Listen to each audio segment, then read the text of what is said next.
Good morning, gents. Good morning, sir. Good morning, Good morning, sirs. sir. Good morning, sir. Morning, sir. Good morning. Good morning. Since I'm on European time, so for me it's 8 o'clock in the morning. But I can see that we have by the participant list that we have people from all around the world. Somewhere it's already afternoon. So good day, good afternoon to everyone. Welcome all to this MEC training. By the participant lists, list 23 of you has to be present. So far, 18 people. It's with us.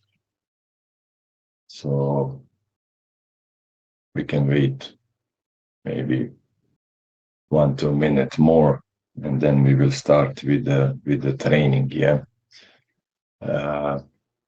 Important is that if you are selected to the training, and when training is about to start 8 o'clock, that at least 5 to 10 minutes before you join, that will be fair enough. Yeah. But okay, thank you for all of you who already joined. What is important during, I don't know, did you already participate in training?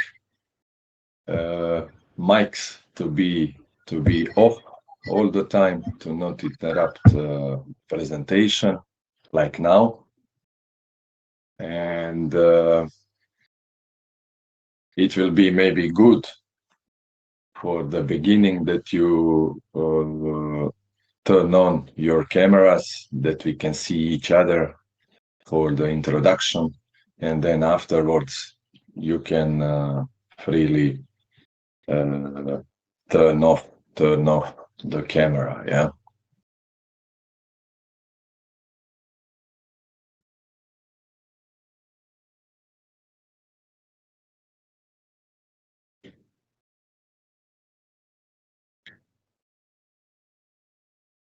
So I'm selected from the training department for this training, and together with me will be my two colleagues, Mr. Ivica Smoljo and Mr. Zvonimir Chota. Today, I will be with you for first 3 hours, because on schedule, by the schedule, we have 4 hours daily, today and tomorrow. First 3 hours I will be with you, because at 11 a.m. I have appointed some other meeting that I need to participate. So Mr. Ivica Smoljo will continue with you last hour. So what is intention? Intention, it's and what we will talk about, it's MEC engine, yeah. And we will go through and we will try to bring you some useful info, yeah, that after this course you can have some more info regarding MEC engine. Okay, 21 participant already. We can slowly start the training. For the beginning, I would like to introduce myself. Yeah, I'm Ante Bilokapic, working for EPS as a technical superintendent. Main scope of job, it's supporting new deliveries, new vessel deliveries, and newly started from this year dry docking DF vessels. Yeah. So we are always on disposal, yeah, to the crew during a new delivery of the vessels, and now during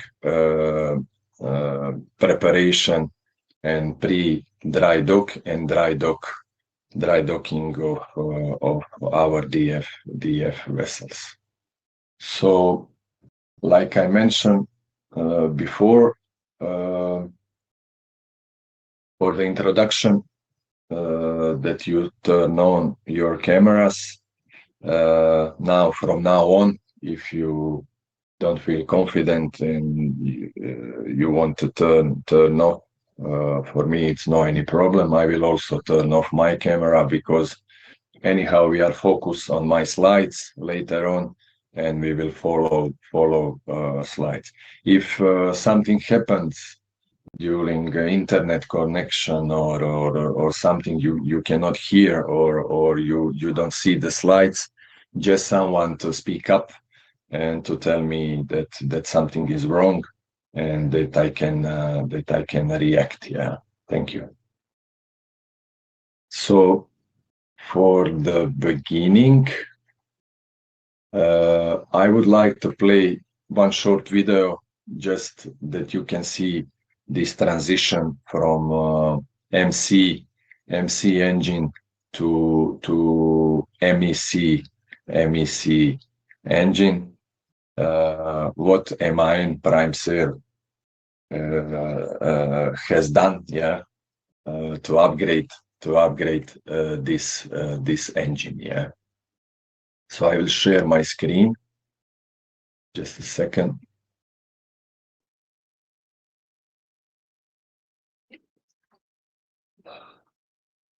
So you can see my screen, I hope, yeah? Just someone to confirm.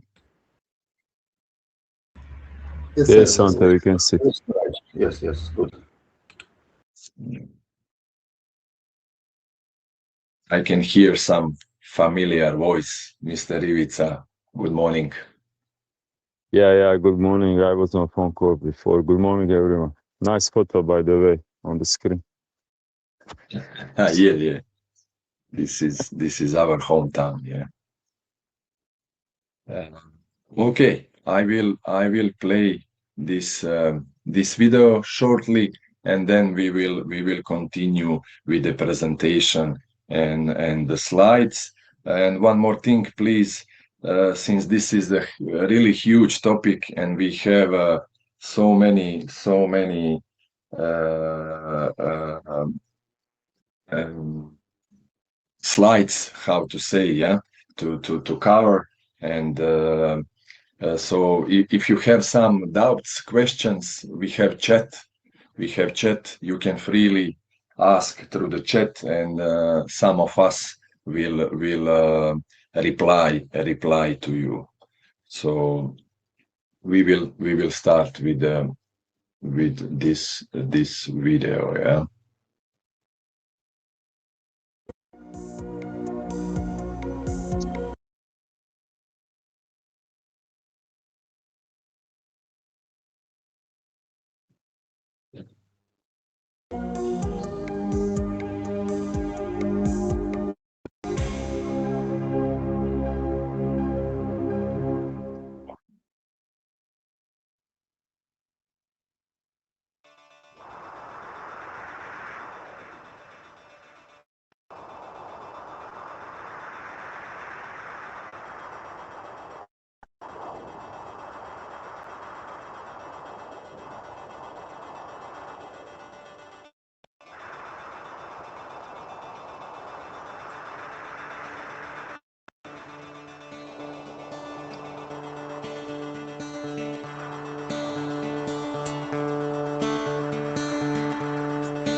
Okay, have seen now this briefly intro video and the components on which we will talk about from now on.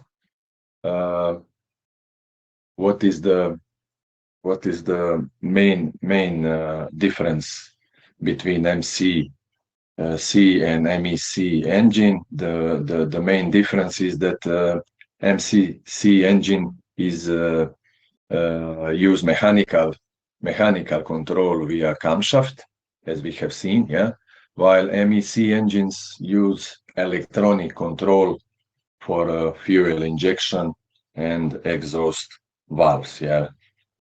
This makes MEC engine more flexible, efficient, and easier to optimize for a different operation condition, yeah, while MCC engines are more traditional and simpler design, yeah. So I will again share my screen and we will start with the presentation, yeah.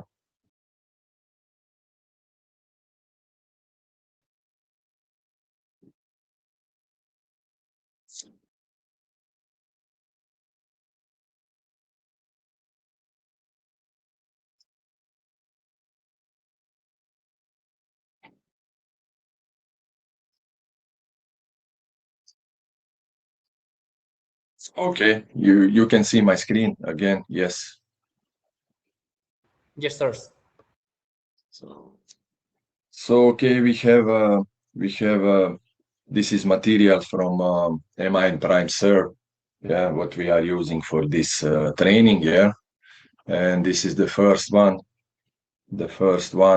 MEC control system standard operation, introduction of MPC and Triton base control system, yeah. This is agenda, and for the beginning, I'm going to introduce the MEC engine, and at the same time, other components that you will encounter if you are dealing with the ME kinds of engine. Second one is related for the ECS, engine control system, and we will go through some basic in regards MPC, pneumatic system, and Triton controllers. Yeah. So if you try to check engine type, you will see these components. This is one example. Yeah, we have the 5G 70 MEC 10.5 GI EGRBP. Yeah. So 5 means number of cylinder. It could be up to 12. Yeah. Then there is a letter G. This is the stroke and bore ratio for engine. G for green ultra long stroke, and S for super long stroke engine. If you are familiar maybe with the strokes and bore ratio power engine since before, yeah, maybe you already encountered the K and L type, yeah, the long stroke and the short stroke engine. But what I know, MAN has stopped producing this long stroke and short stroke engine for much reliable kinds of engine. But you can find them still on the market. Next is the number 70. Okay, so this is the diameter of cylinder bore in centimeters. So can be 50, 60, 70. And for now, what I know, the biggest is 90, 98. Then we have engine concept. The only new engine concept that MAN is producing are ME engine, electronically controlled. MEC is fully electronically controlled with activation for fuel and exhaust valve. And then We also have a much cheaper version of MEC, which is MEB, electronically controlled, but only to activate the fuel. Exhaust valve will be activated by means of camshaft. Yeah, as I mentioned already, both of them are electronically controlled engine. Then we have this number 10, and that will be mark number. This corresponds to the year model that engine was designed. Yeah. So for now, the newest engine is mark number 10. Yeah. Then we have dot 5. We call it dot number. Yeah. This is the version number of your engine. So what that means, the much higher is that number, that much optimized kind of engine you have, and there are more features on the engines. So we have here 5 G70 MEC 10.5, so that it's considered like a one engine. Yeah. So GI, fuel injection concept. If engine is equipped with the GI, yeah, so MEC will have additional components. GI is for our dual fuel. Yeah. If it's blank, you are only using fuel. Yeah. So you will see also variants like GI or GA, gas injection or gas admission, GIE for ethane, LGIM for methanol, and LGIP for LPG, for our dual fuel concept. And another thing you will encounter here is EGRBP for tier 3 technology. When it's blank, then engine is a tier 2 only. And to become tier 3 compliant engine, you will encounter either of these technologies. Yeah. So we can say our engine with MC design is a NOx compliant engine, but we have different types of NOx compliant engine. We have tier 1, tier 2, and tier 3. So MC engine is a tier 1 compliant engine. They are passing a certain level of NOx emission, but to become tier 2 compliant engine, we need to reduce more NOx from that tier 1 engine, and that's why MAN introduced MEC or MEB kinds of engine.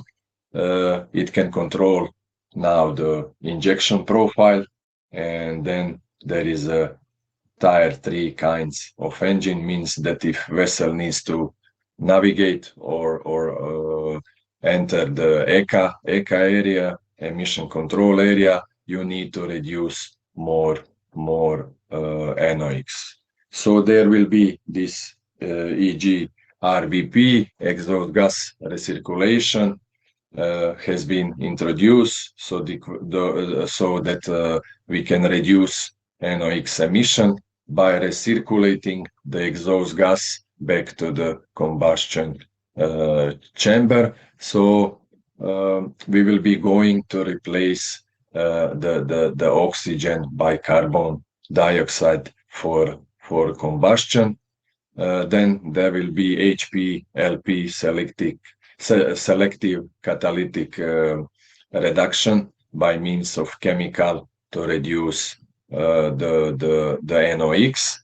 Then also we have water in methanol, so we will just mix some amount of water with methanol to our fuel. Yeah.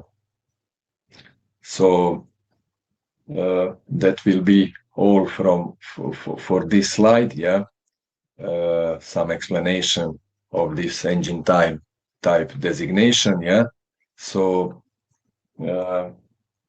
main electronic and hydraulic components. These are the electronic and hydraulic components that we will talk about. Yeah, we have the hydraulic power supply, or the HPS. This one is responsible for building up hydraulic pressure to activate our hydraulic components. Yeah, HPS elements are automatic backflush filter, electrical startup pumps, and engine driven pumps. We also have components like hydraulic cylinder unit, or we can call this HCU. Yeah, this is the one in charge for activating the cylinder operation, meaning each engine cylinder have this HCU, yeah, for activating fuel oil, exhaust valve, starting air, or ME alpha lubricator. Yeah, HCU components are distribution block, double wall pipe if you have 200 bar system, FIVA, or you will see LFI and ELVA, and accumulator. Yeah, we have the FOPB, fuel oil pressure booster. We also have the exhaust valve actuator and the ME lubricator for cylinder oil. So on the main ME engine, there is also the engine control system, or the ECS. This is the one in charge for monitoring and controlling the hydraulic components by means of MPC, multi-purpose controllers, and MOP, main operating panel. Then we have the crankshaft position sensing system, or we call this Tahoe. Yeah, Tahoe is the one in charge for monitoring engine speed, RPM, to ensure safe and efficient balanced operation for optimizing engine performance. Yeah, encoder A and B on engine tachometer are quadrature signal outputs, and they ensure accurate RPMs measurement, direct sensing, and safe engine operation under all condition. Yeah, and on the end, LOP, local operating panel, is a manual control and monitoring station located near the engine, allowing engineers to stop to monitor the engine locally, especially during testing, during some emergency situation, or in case of failure of remote system. Yeah.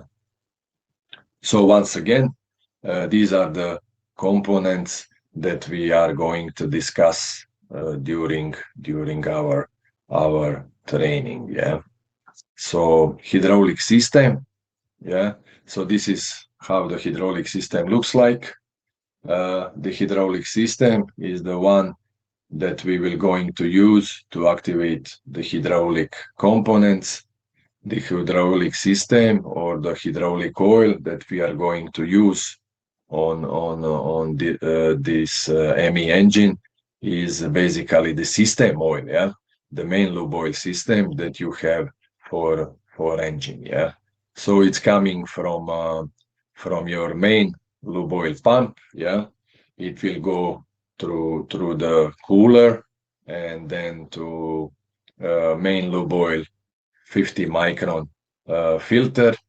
So approximately 90% will be used for piston cooling and bearing, yeah, lubrication, and then about 10% will be used in our hydraulic system for the ME engine.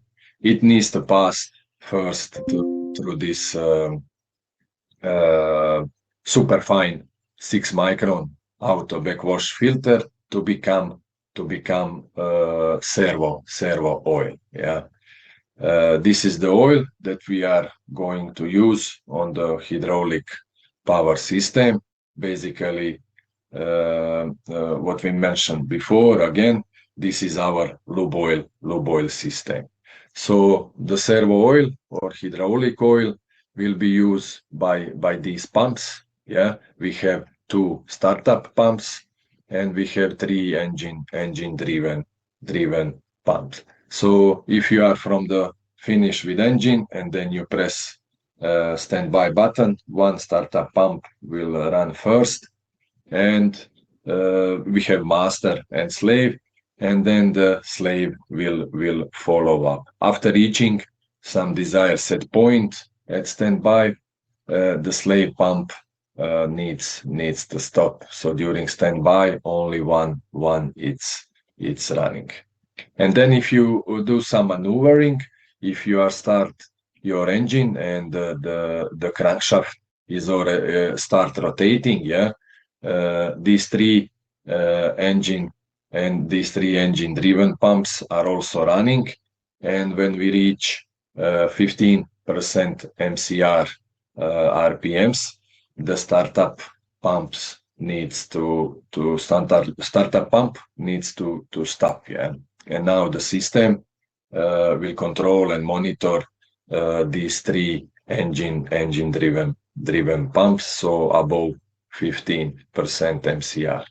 The 3 engine driven pumps needs to control and monitor that it can give approximately 200 bar pressure on the system, or there will be also 300 bar system, depends which one you have or installed on board. Yeah.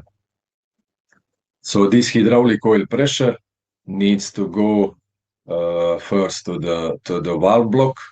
This valve block we used to call also safety block because it has mounted safety components on it. Safety components like pressure relief valves. Yeah. So if in case there is a overpressure, that component will just activate mechanically or automatically, and then will depressurize the system. Just like, for example, there is a lead of shutdown, we need to depressurize system, so the components mounted on the valve block will do that. So after hydraulic oil passing the valve block, it will go to this individual hydraulic cylinder, HCU, yeah, HCU, this one here. The hydraulic oil will be used by the FIVA. This FIVA valve will inject oil valve to activate the booster actuator or to activate the exhaust valve. Yeah, the hydraulic oil also will be used for ME lubricator. Yeah, to activate cylinder oil, and every time that there is activation, the hydraulic oil will go back to the sump tank. Yeah, servo oil, it's returning to the sump tank. There is also 7 to 10 bar pressure of the fuel. This pressure is needed to put back the booster to its initial position. Yeah, every time it activates for injection, it needs to go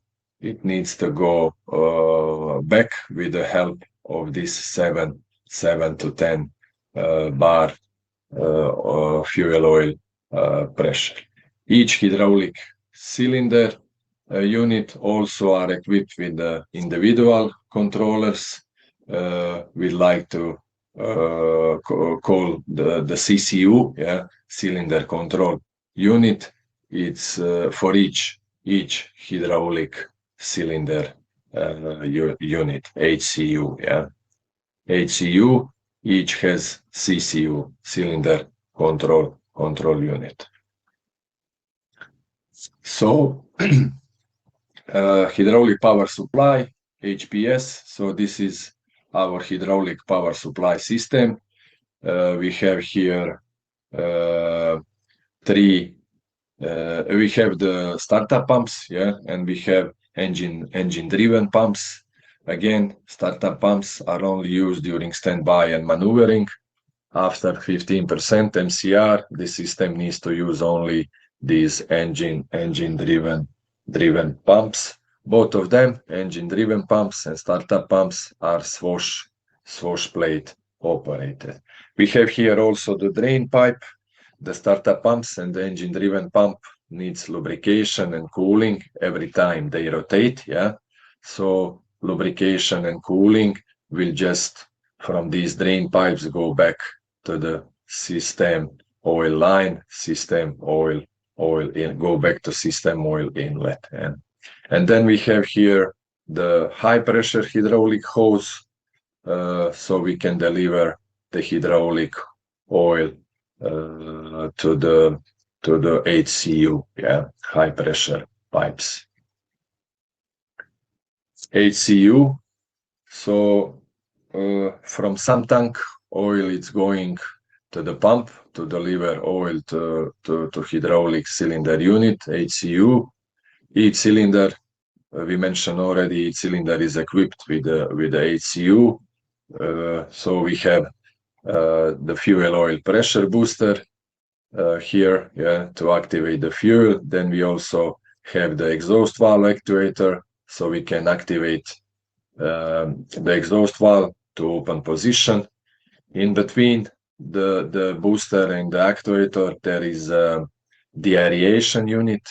It's either here, yeah, in between, or can be on the back, on the side, never mind. But the main purpose of the aeration unit is to ensure that there is no air in hydraulic cylinder unit. So we don't have vent valve for HCU. We are using this aeration unit to ensure that there is no air in the system. We have here FIVA. This is fuel injection and exhaust valve activation.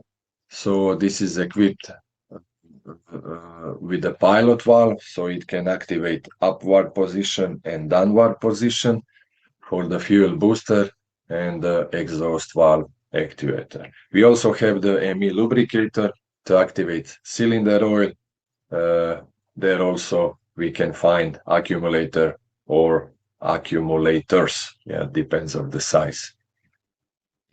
You can see 2 up to 3, sometimes can be only one, to reduce pressure peak. As you know, they are serving like shock absorption, yeah, for the system to minimize pulsation in the system. Yeah, all of these components, what we already mentioned, are mounted on a distribution block. Yeah, so this is a distribution block. This is a big chunk of metal. This is used to connect all the components on the HCU. Yeah, like we can see on this photo. Yeah. So exhaust valve and fuel oil pressure booster. On this left photo, we have exhaust valve. Yeah, it's mounted on the distribution block we already mentioned. Inside the distribution block are drilled holes that will serve as a pipeline. You can see here. Yeah, when we are going to use FIVA valve, then we will be going to use an accumulator on the main inlet. This one, yeah. The FIVA valve has a 3-position exhaust valve, neutral, and fuel injection. So every time this main spool, yeah, this is the main spool, it's going down, hydraulic oil pressure will be redirected at the bottom of these 2 actuator, yeah, pistons in exhaust valve actuator, and it will be lifted up, and then it will push this hydraulic push rod. So every time when this hydraulic push rod is activated, it will open the exhaust valve spindle. Yeah, there will be sensor to indicate fully open position, because we only need to be in fully open position. Yeah, when this main spool goes in the middle neutral position, it will just block inlet line, and by means of gravity, these two actuator piston will just push the hydraulic oil back to the FIVA, connecting this drain line. This is this orange one. This is the drain line, and oil will go back to the sump tank. Yeah. The exhaust valve spindle needs to close by the air spring. We know that, yeah, already, and it needs to rotate by means of valve rotators or vane wheel, how you call it, and the system needs to detect full close position. Yeah. On the right side, fuel oil booster, we are going to use the same distribution block, same FIVA, same accumulator, but this time the FIVA needs to go up. Yeah, so every time this main spool, this one of the FIVA goes up, the hydraulic oil will be redirected under the hydraulic piston. It will push plunger, this plunger with umbrella seal, yeah, up, and it will compress the fuel oil for about 600 to 800 bar, something like that, to open the injectors and then creating a combustion, yeah, inside the cylinder. So every time the FIVA goes down, goes to neutral, so it will just block the inlet line, like for exhaust valve. The hydraulic piston needs to go back by means of gravity to push the hydraulic oil going back to the tank again, to this drain line. Plunger with umbrella seal will go back to its initial position by help of the 7 to 10 bar fuel pressure. We already mentioned that before, and then waiting again for another activation. We have also the suction valve, this one here. Yeah, it's just like a non-return valve to seal the bush, yeah, inside, so it can build up pressure, like we mentioned before, up to 600 to 800 bar pressure in the system. Yeah. So this will be all for MEC engine introduction. Yeah. So we will go forward with the engine control system, ECS. Yeah. So control network, engine control system, ECS, how it looks like. So this engine control system is the one in charge, once again, to repeat, for controlling and monitoring the hydraulic components that we discussed on the previous slide. Yeah, these are composed of panels. We have here bridge panel, this yellow control room panel, and local operating panel. Another panel is this light green, this one. Yeah, this is MOP A and B, with controllers in dark green, these six boxes. Yeah, EICU, ECU, ACU, and CCU. Then we have their control network. Yeah, this control network.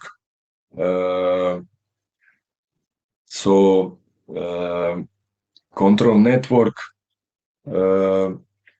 Notice also that there is a two dotted line. You can see a separation here. Yeah, so you can easily locate these components. So we have bridge, engine control room, and we have engine room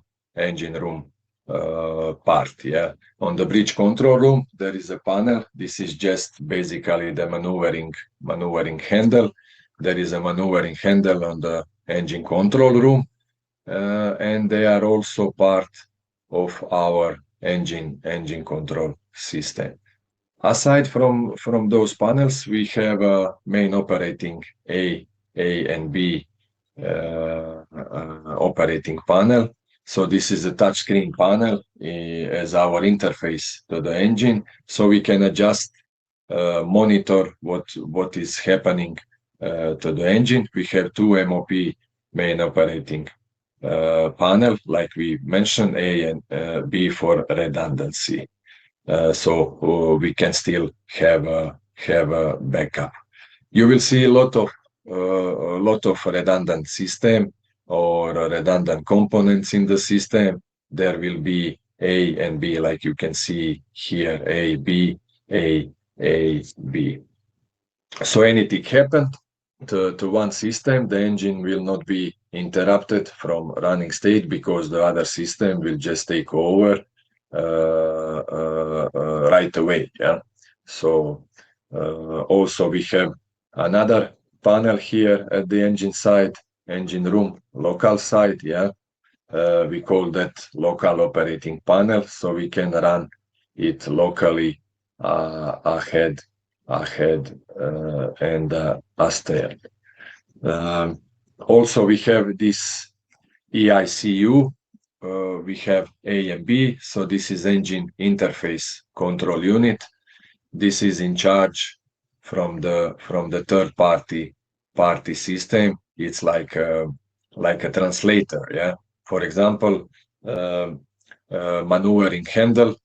They are mostly Kongsberg, can be Kongsberg, Naptesco, and so on. So this ACU needs to translate it to the software of the engine control system, because they have different software configuration. Yeah. The ECU, the engine control unit, this is another controller for our electric governor and the status of the engine. Then ACU, or auxiliary control unit, this is another controller for auxiliary components like hydraulic and the blowers.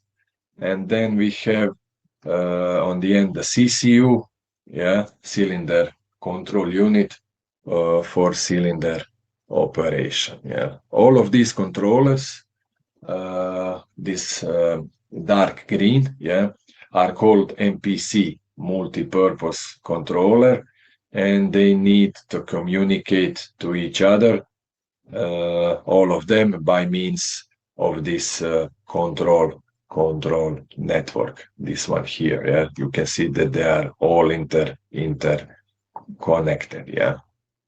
So we can see here, yeah, control network. If you look at the control network of the engine control system, as I mentioned, we have two different networks. We have network A in red and network B in blue color. And this network, it's like how to say, broadcasting all the time. It's sharing information and sending data package all the time. Yeah, this data is a binary code. It's basically like 1010 combination of binary code. Yeah, you can see the two networks are connecting all the controllers, and both main operating panel control network. Control network A in red starts in MOP B, and you can see that from the beginning it's connecting all the controllers. From MOP B, main operating panel to the all controllers, and finishing in ECU B. Also on the beginning and on the end, we have this 120 ohm resistor system, this one here, yeah. So, and we have the same for the network B in blue, but network B is starting from MOPA and finishing in ACU A, connecting in between all controllers, yeah. The function of this 120 ohm resistor, we have basically two functions. Yeah, the first function is to stabilize the network, to be sure that we have a stable network, and at the same time is just to indicate the system when it's arrived at the end.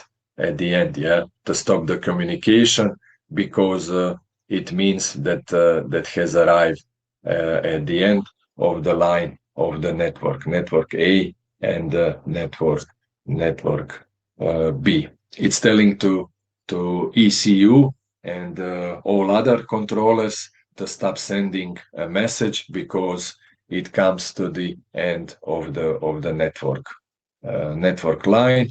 What can happen when you face problem with the different resistor? Yeah, then as I mentioned before, as the resistor function is to keep the network stable, then we can have problems with the stability of the network. Yeah. So network status, if we look inside the MOP in the engine under engine control system MOP screen, there is a specific MOP screen to check the network status. You can see here inside the maintenance.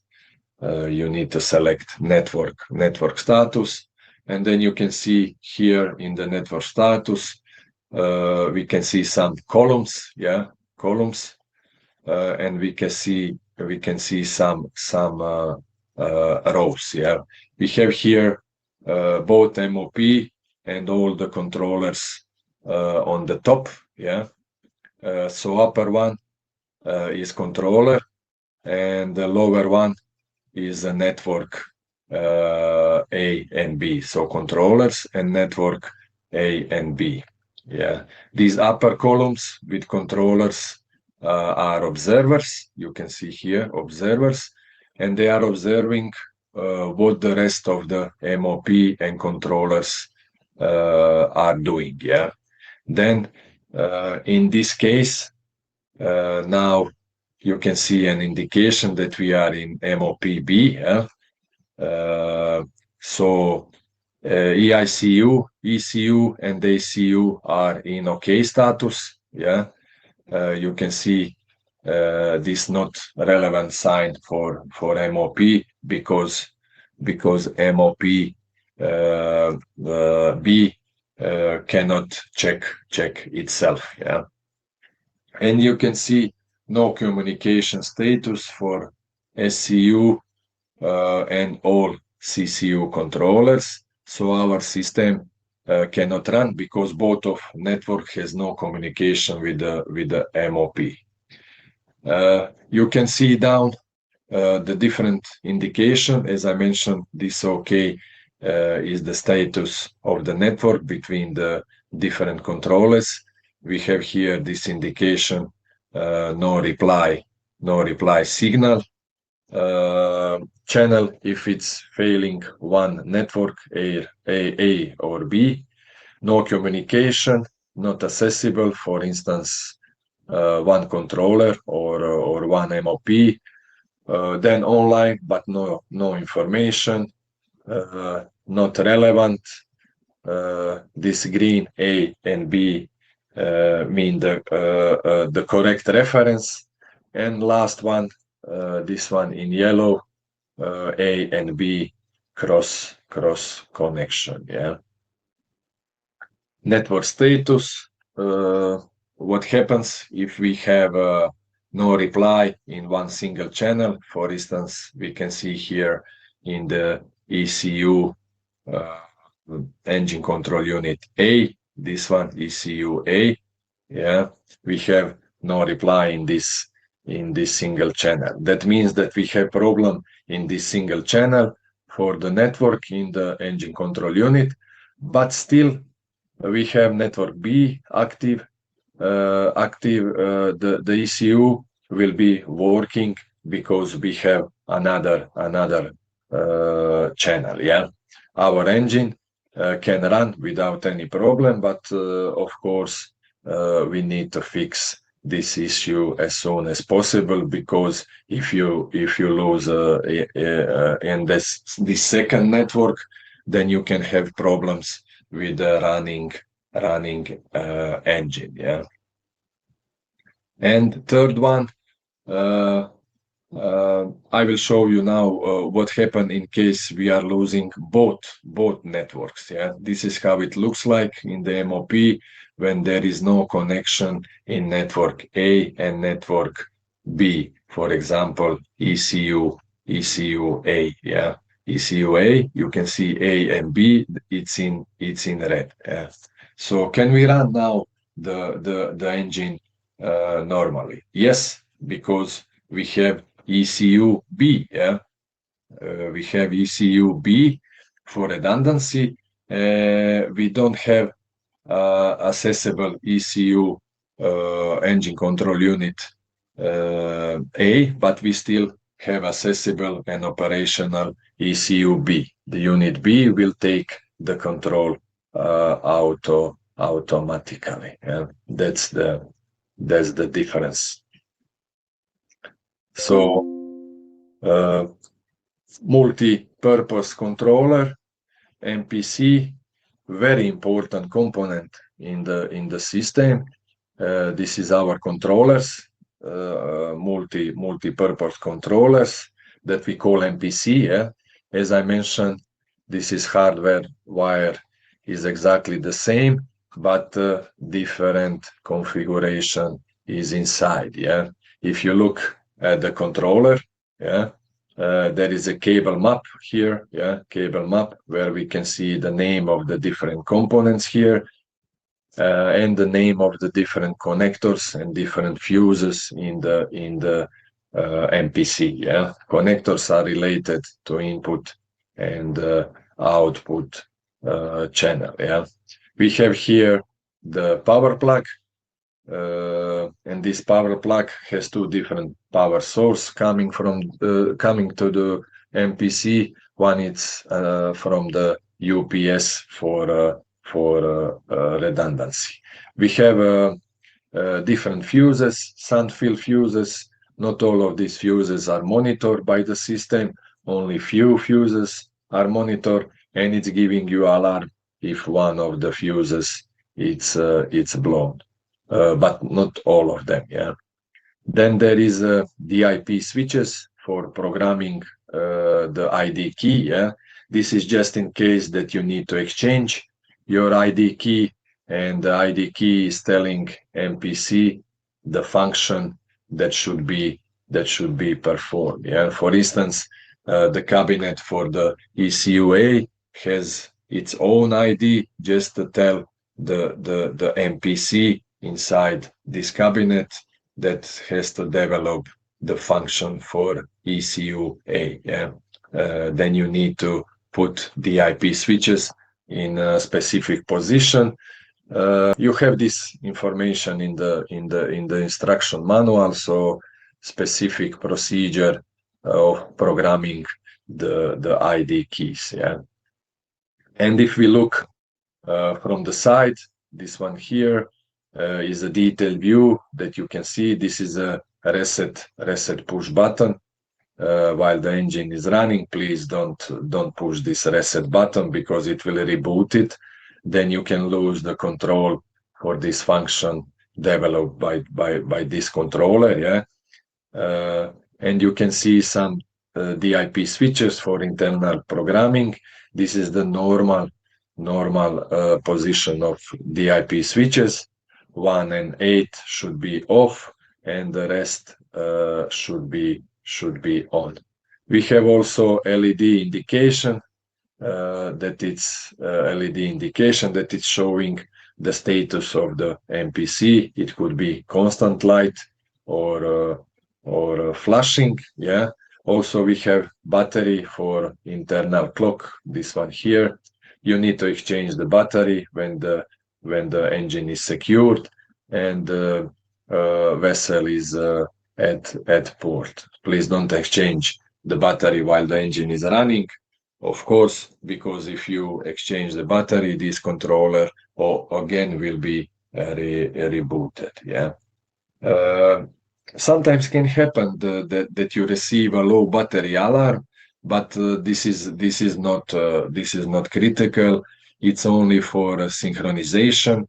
Yeah, it's only for the synchronization of the internal clock with the rest of the MPC and MOP in the system. So you can easily wait until the vessel is at port and stand still that you can change easily this battery. Yeah?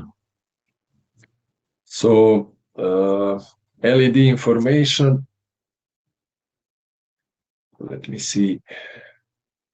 We can finish this one, and then we will have a short break to refresh ourselves, and then we will continue. So LED information, I was mentioning about LED indication just before on a previous slide. This LED indication that we have on each cylinder is telling you some information about the specific controller. Yeah, this LED can give you a constant light. You can see this red. Yeah, it's an error. Something is wrong with your controller. At orange, it's initialization process, and in green, it's steady green. Light means that everything is normal. Yeah. That means that the application is up and running, and just telling you that MPC is in full working state. Yeah, you have software and everything is okay with your MPC, but with the connection of the channels, this is another story. Yeah, apart from this constant light that we can have, red, green, and orange, you can see also this flashing LED light. Yeah, and this flashing LED light is some kind of coded message. Yeah, the controller is giving you some information. It consists of 2 digits. Yeah, first digit is given by red flashes on yellow background. You can see here red flashes on yellow background, and the second digit is a green flashes on the yellow background as well. Yeah, and these 2 digits, first and second, are separated by pulse of 1 second. You can see here. Yeah, depending on the number of flashing, you can have different combination, and then the system is giving different information for your guidance. Yeah, for instance, this is 2 red and 3 green. Yeah, and if we are going here 2 red, 3 green, it means application download completed, reset yellow dip switch set to on. It means that we are doing a force download with this, and that download was completed. Yeah, you have this information, all information in instruction manual, and always you need to rely on the instruction manual when you are doing such things. Yeah, this is just a see for you to know that we have 2 different kind information. Yeah, we can have constant light or a flashing light from the MPC controller. So engine control system standard MPC compared with the MPC 10. We can for a short break, maybe 5, 6, 7 minutes, 8 maximum, just to take who wants cigarette, coffee, and we will continue with the slides. Like I mentioned on the beginning, this is quite a huge topic, and that's because we need to speed up a little bit. I hope it's clear for you and that you can catch me what I'm telling about. I need, like I mentioned, I need to speed up a little bit because we need to cover so many things. So if you agree, short break, and we will continue. Okay.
Okay, gents, we can continue with the training.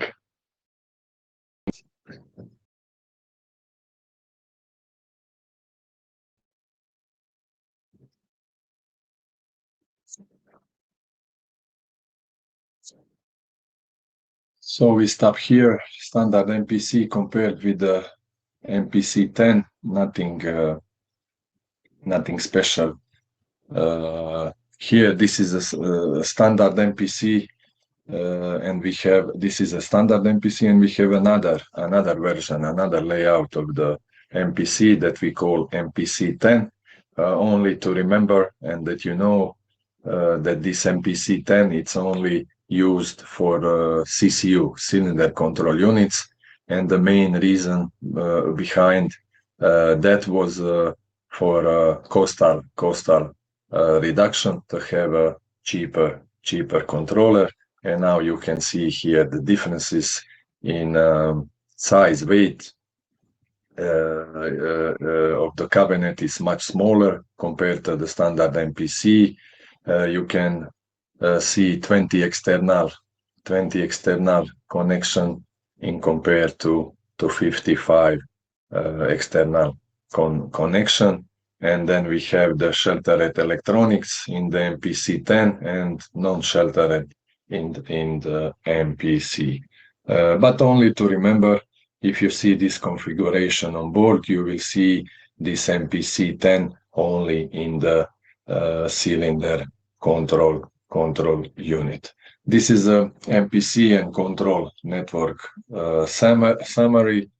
As we mentioned before, the MPC are exactly the same in the hardware-wise point of view, but they have different software configuration depending on the function that they need to perform. Yeah, we have two redundant network A and B connected to all MPC and to both MOP, main operating panels. The backup of the application and the setup software is stored on the both main operating panels A and B. Yeah.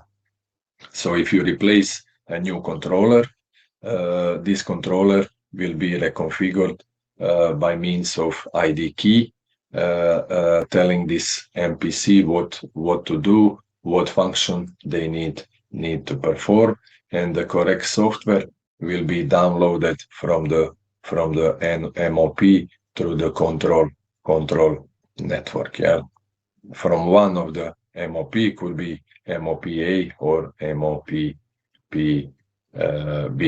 And then, as I mentioned, the local operating panel is hardwired to ECU, engine control unit A or B.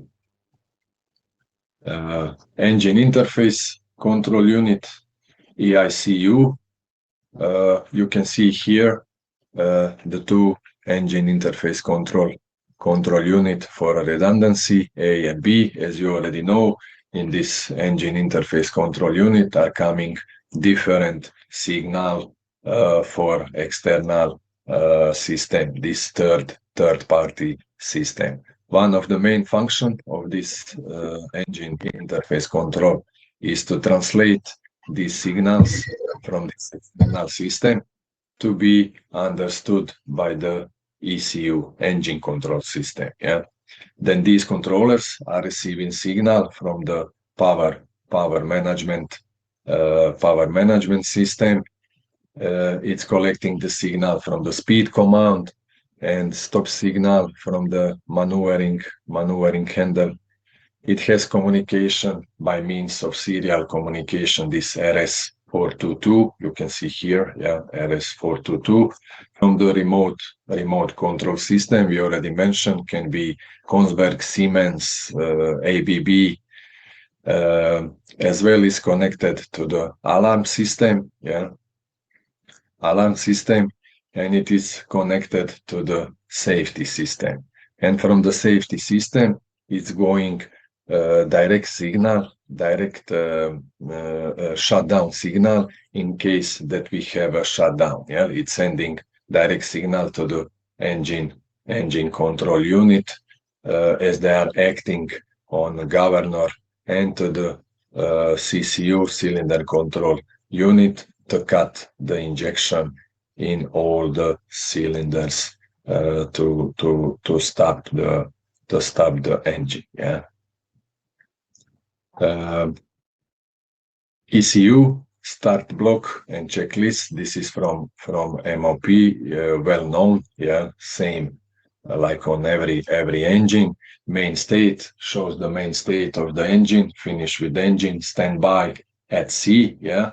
Any warnings to the state and or blocking will be shown here. Yeah. Start condition. We need checklist and condition which must be met in order to have the engine in the corresponding state. Yeah. One list is for finish with the engine, and one list is for standby. We all know this one. This is a common for all the engines. Yeah. Auxiliary control unit, ACU, blower control. This one of the function of the auxiliary control unit, and we have the auxiliary control unit here. We have two blowers, but in some engines, to have more capacity in the auxiliary blower, we can have up to 5 blowers. Yeah. Then blower number one, it's connected to ACU1. Blower number 2 to ACU2. We can see here. Yeah.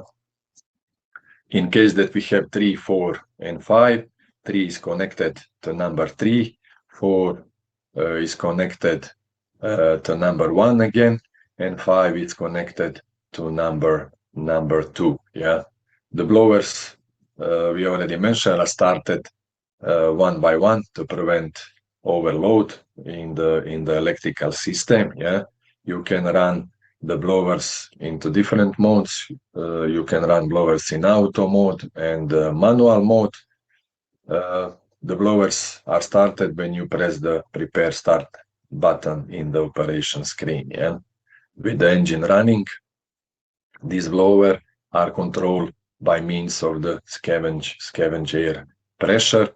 They are stopped at 0.7 bar with a certain time delay, and normally it should be about 30 seconds time delay, and they are started again at 0.4. Yeah. When we stop the engine, they continue running for a default time, 15 to 20 minutes, depends how the engine is tuned. Yeah, because all these parameters can be adjusted. Yeah, you can operate the blowers as well in a manual mode, and then they can be controlled by the operator through the corresponding MOP A or MOP B. ACU pump control, very important function about auxiliary control unit is the hydraulic pump control. We have two electrical driven startup pumps. They are connected to ACU1 and ACU2, and we have our engine driven pumps. We have normally 3 engine driven pumps, but for higher capacity in big bore engines, we could have up to 5 engine driven pumps. The engine driven pump number 1 to ACU1, number 2 ACU2, and 3 to ACU3. For pump number 4 and number 5, they are controlled by the ECU engine control unit A and B. You can see here ECU A and B. For this number 4 and number 5, we have only binary control, digital control. We have maximum ahead or maximum maximum astern, controlled by the ECU A and ECU B. We don't have this proportional control. Yeah, the proportional control is only for pumps number 1, 2, and 3. We will talk about this proportional control and the working principle of the engine driven pumps later on in deep in our training. Yeah. So CCU, this controller is the cylinder control unit. Is just a controller to perform the cylinder function, and we have one cylinder control unit per cylinder. Each cylinder one CCU. Yeah. Then we have some signals going from some sensors to the CCU, and from the CCU are going to some actuators or valves. Yeah. So let's check the signals that they are coming and going from the CCU. We have fuel injection, and valve actuation valve. Yeah, this is our FIVA valve with the pilot valve. It's a proportional valve for the fuel injection, but it's a binary control for the exhaust valve operation, on and off. Yeah, that means that this exhaust valve could be closed or fully open, but not in any intermediate position. Yeah. For the FIVA movement control, we have pilot valve signal, and for monitoring the feedback from FIVA, we have the feedback sensor. Yeah, these two signals going to the pilot valve and coming back from the FIVA to the CCU. Yeah, the CCU it's controlling also the ME lubricator as well in every cylinder. Alpha lubricator, this one here. Yeah, alpha lubricator, sending signal from the ME lubricator, and at the same time it's monitoring the feedback from the lubricator to check if the lubricator is working properly. Yeah. The CCU is monitoring as well by means of two additional feedback sensors. This one here, yeah, the fuel booster position and exhaust valve position, the spindle position of the exhaust valve. And on the end, we already mentioned, we have one cylinder control unit per cylinder. Yeah. Cooling water control unit, CWCU. Another controller that you can have in your engine, depending on the software version and depending on additional equipment that you could have on board. There is another controller. This is called the cooling water control unit. This controller, it's not present, as I mentioned, in all engines. This is to control the system, the temperature load dependent cylinder liner, LDCL, and this is just to prevent cold corrosion. Yeah, when you are burning high sulfur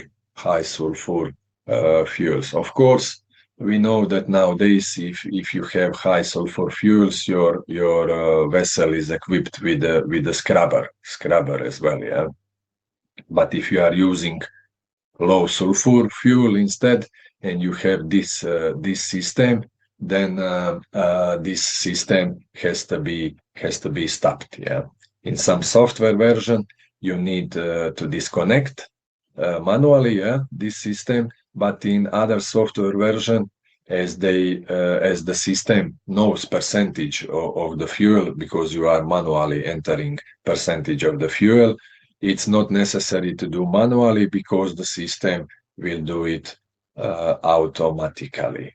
Yeah. SCU, scavenger control unit, another controller that you could have in your engine control system.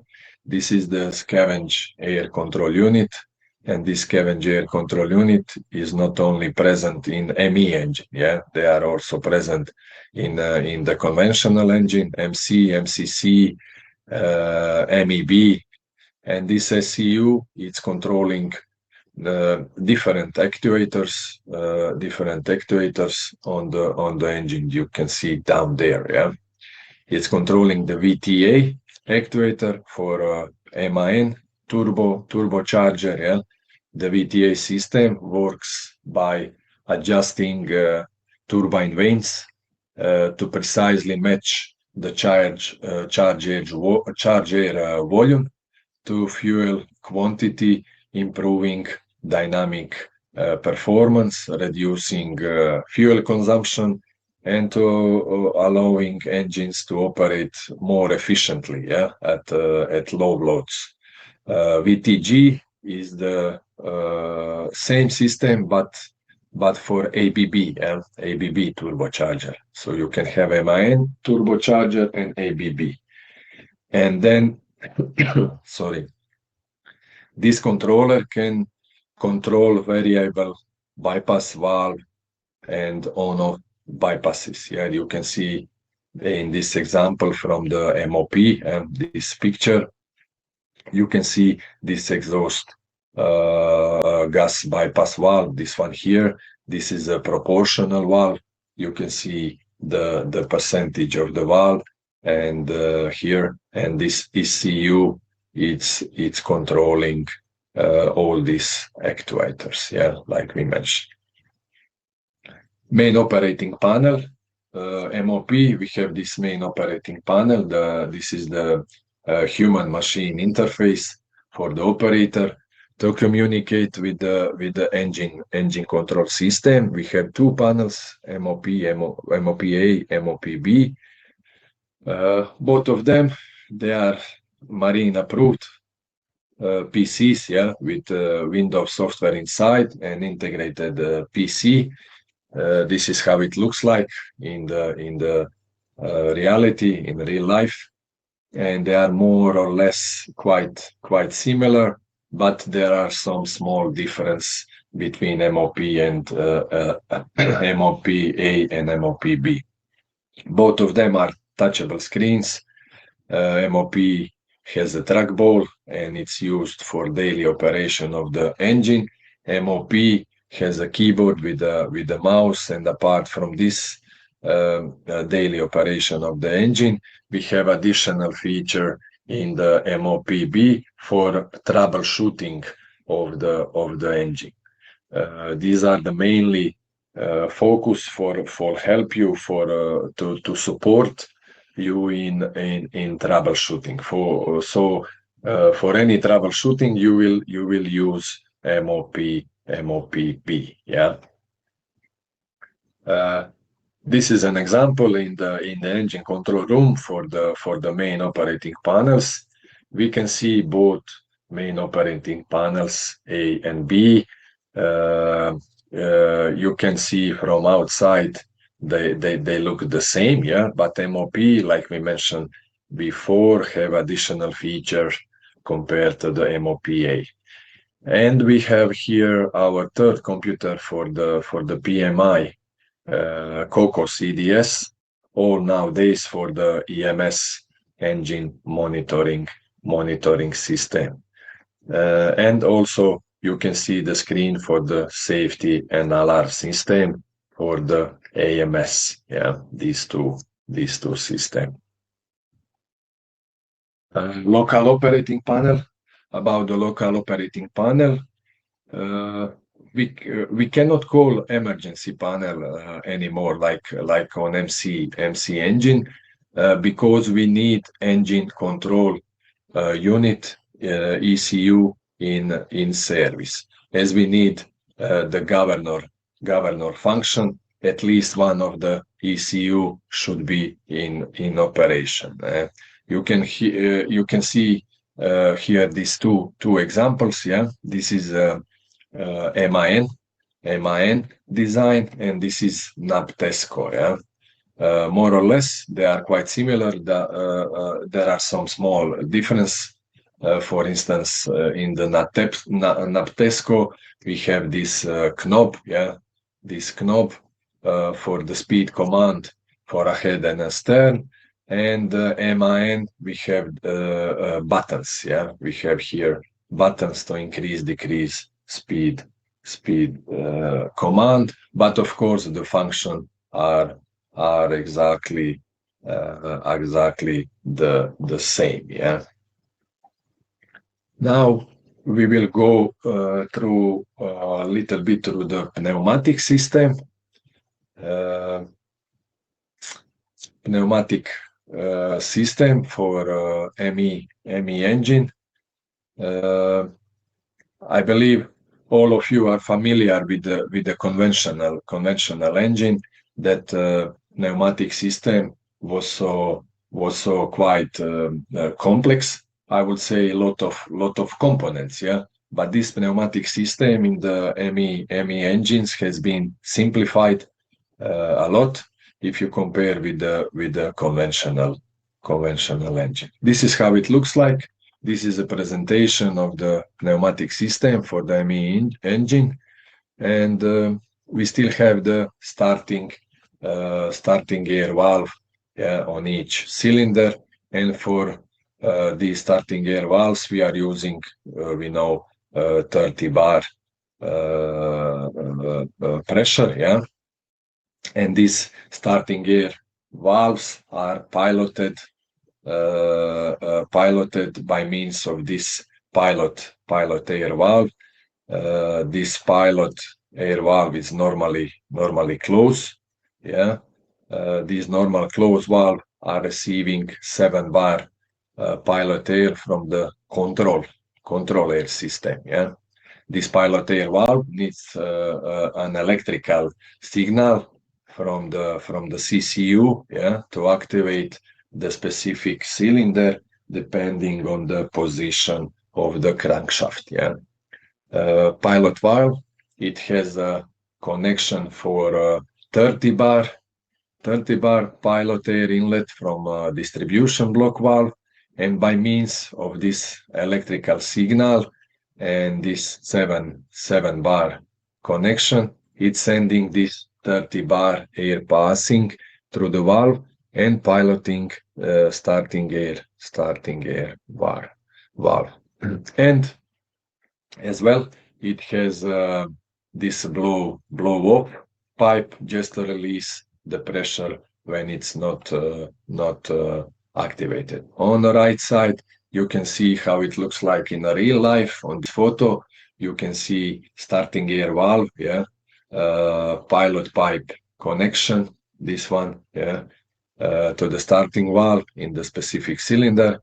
Then you can see normally closed pilot air valve, this one here, controlled by 7 bar air supply.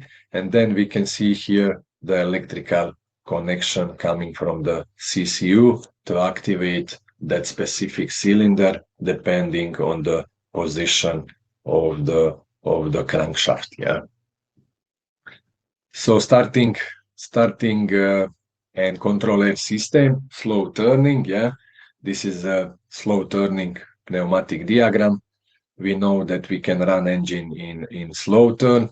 It's just when the engine is stopped and just to bleed off any kind of fuel oil leakage, maybe some injector dropping, leaking, or maybe some water could be in the top part of the piston crown. Just to bleed off this, we are using the engine slow turn with indicator cock open. And how to activate slow turning in the operation screen. We need to select slow turn and then to put some RPMs in maneuvering handle. It's same procedure like for all engine. And how this slow turning is working, I will just briefly try to explain. We have our starting air 30 bar supply. This starting air is going to the reduction reduction station, reducing from 30 to 7 bar, and this 7 bar control air line, this one here, yeah, blue one, sending going to the valve number 1, and this number 3, valve number 1 and number 3. The number 3 is for the spring air connection, sending the air to the starting air valve in each cylinder, yeah. And main starting valve and slow turning valve are still closed, yeah. After passing this number one valve, it goes up to slow and slow turn and main valve, yeah. Then activation of slow turning valve will take place by the means of solenoid, this one solenoid valve on slow turning line, and 30 bar air will go up to each cylinder and wait for the signal of from a signal coming from the CCU, yeah, by the rotating of camshaft to activate control air valve number 26. Yeah. When this signal is received according to the position of the crankshaft, then we have slow turning. Yeah. Start air on condition, same as before. 30 bar reduction station, 7 bar from reduction station. Same number 1 and number 3 valve, and now instead of opening slow turning this solenoid, now it's opening solenoid valve for the main line to activate the main starting valve. Yeah, 30 bar air will be supplied to each cylinder, and again by the position of the crankshaft, CCU will send signal to open number 26 valve, and we have engine starting. Yeah. ME Tahoe system, very important system. This is the Tahoe system, and the function of this Tahoe system is to monitor the position of the crankshaft, helping system to know the exact position of the crankshaft. Yeah. Then we have two encoders also mounted. We mentioned that already before on the beginning, driven by a camshaft. Yeah. We will also talk about this Tahoe system later on, a little bit in deep, but just for you to know that this is the system responsible to give accurate crankshaft position, to know how to activate the different components, yeah, how to perform or when to perform the different function in the cylinder, yeah. And on the end, Triton controllers, yeah. We have been talking before about the controllers, but about the MPC controllers, yeah. We have another system now, another controller. They are Triton controllers. As far as I know from last year, or I know, for example, now, just recently, our bulk fleet vessel delivered from Beihai, Mount Asahi. It's equipped with the Triton controllers. Yeah, Triton controller was introduced to increase the flexibility and the capacity of the system. This MPC platform has been in production since 2002, now for more than 20 years in production. And nowadays, some of the key components are slowly becoming obsolete, yeah. And then it's a little bit difficult to get the spare part for these components, yeah. You can see that for Tier 3 and dual fuel, we need more processing power and capacity, and we need to deal with more channels as well. And for that reason, is introduced the Triton technology instead of MPC technology. Yeah? This is here we can see some major difference in between MPC and Triton technology. Yeah, if we compare Triton controllers with the MPC about the control network, yeah, 2 megabits per second compared to 100 megabits per second. Data sampling is much higher compared to the MPC, 200 kilohertz for Triton. LED indicators, we have LED indicators only for some channels, and for Triton, we have LED indicators for all the channels. Yeah, the fuses are electronic fuses in Triton. Also, it's monitoring all the fuses, and they are resettable. And for MPC, we already mentioned you need to exchange physically fuses for the system because they are send fuses and they are not all monitor. Yeah. For the Tahoe system, another big difference is that the Triton is using the control network instead of hardwiring from the Tahoe system to different controllers with separate cabling. So we discard separate cabling and we are using control network for Tahoe system in Triton technology. Yeah?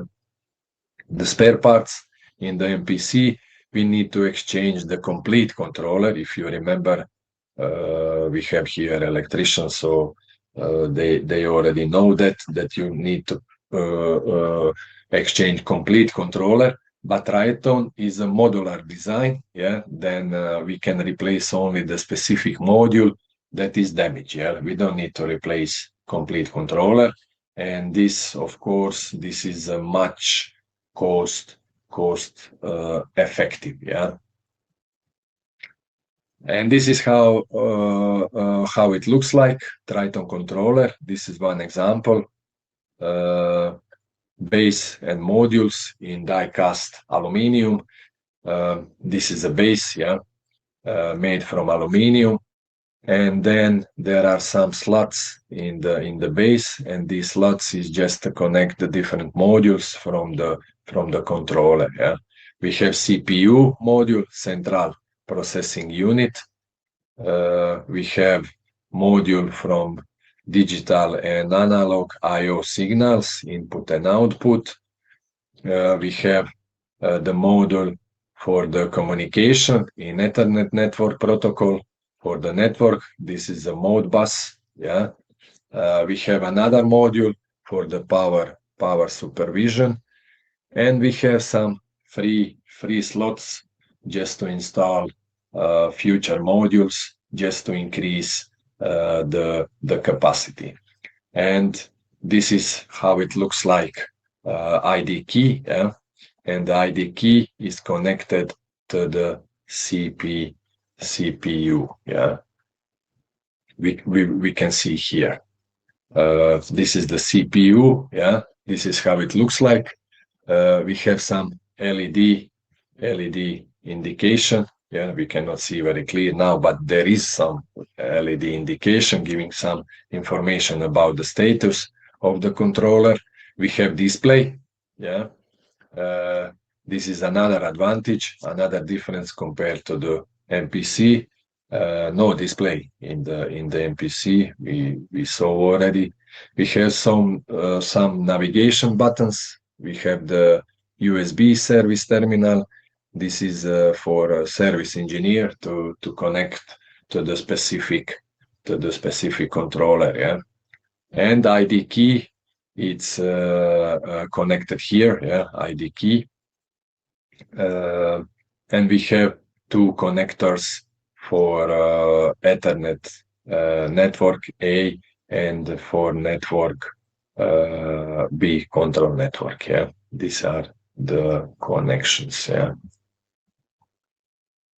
Engine control system configuration based on Triton controller platform. About the configuration, we have the different controllers here: EICU, ECU, CCU, and ACU. Yeah, these controllers are connected, all of them, to the different Ethernet switches. Yeah, switch A and switch B, and from this A and B, we have the connection to both main operating panel. You can see from this one A and B, and from this one A and B. Yeah. Monitoring signals in a Triton. Yeah. How is the Triton dealing with the signals compared to the MPC? The left side, this one here, you can see the MPC hardware with the MPC controller. Some ME sensors are connected to the MPC. Yeah, sensors are connected to the MPC, but many sensors are connected to the alarm monitoring system on this side. Yeah, because there is a lack of capacity in the MPC. Yeah, then by means of this LAN cable. Yeah. By means of this LAN connection, the alarm monitoring system, this one AMS, is sending information to the ECS, engine control system, here. Yeah, on the left, on the right side, you can see Triton platform. We can see that all signals have been moved from the AMS, yeah, from AMS to the ECS, yeah, here to the ECS, because of increased capacity. Yeah, they can deal with the more signals compared to the MPC. Now this is working in the different way. Yeah, ECS is sending the alarm to AMS. Yeah, this is AMS, this is ECS. By this LAN, again by this LAN cable, but opposite. Here is AMS to ECS, now it's ECS to AMS. Yeah. At the same time, we can have from Triton some connection for redundancy. Yeah. Some of the sensors in the engine to go directly to the AMS, alarm monitoring system. You can see this in gray line. This is just for redundancy. Yeah, this is the main difference between MPC and the Triton platform. We came to the end for this first part. Yeah, for this MEC control system standard operation. I need to ask: is everything clear so far? Can you follow what I'm talking about? I really try to bring you. Thank you very much. Everything is right. Yeah, I think is this. I bring it on the real simple way, and this is the more or less everything what you already face. on the vessels and you are dealing with the vessels, there are some small differences in between conventional MCC engine and the MEC engine, but that's because now we are talking about. Yeah. So again, we will take a short break, and then we will jump on the HPS a little bit for an hour. Yeah. And then my colleague Ivica will take over last hour of the session, and he will continue tomorrow morning with you. First 2 hours, he will finish this HPS and HCU components, and on the end,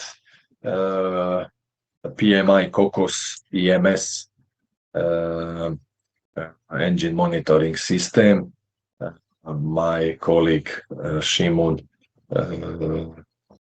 Chota will finish that part. Yeah. So short break, and we will continue. Yeah. Thank you very much.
Okay, gents.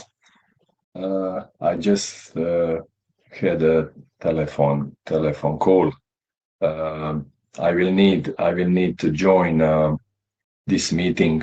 What I mentioned on the beginning, a little bit earlier. So from now on, my dear colleague, Mr. Ivica will continue with you with this training. I just want to thank you for participation and thank you for listening. Yeah, these 2 hours. I think it was how to say useful for you. Yeah, that you get some more info in regards MEC engine. I hope we will see each other sometimes on some vessel, yeah, and then we can little bit in deep discuss whatever you like. We are always, like I mentioned, on disposal, and we are always here to help. Yeah. So thank you one more time. Like I mentioned, my dear colleague, Mr. Ivica, will continue now with you. Okay, Yes, thank you. Yeah. Thanks a lot for first 2 hours, and thanks a lot for introducing me. They are waiting you in another room, so please report to the meeting. Okay. Thank you, Ivica. Yes. Thank you, Ivica. Gents, thank you, and have a nice day ahead. Yeah. Thank you. Thanks, Ante. Thanks. You too. Thanks.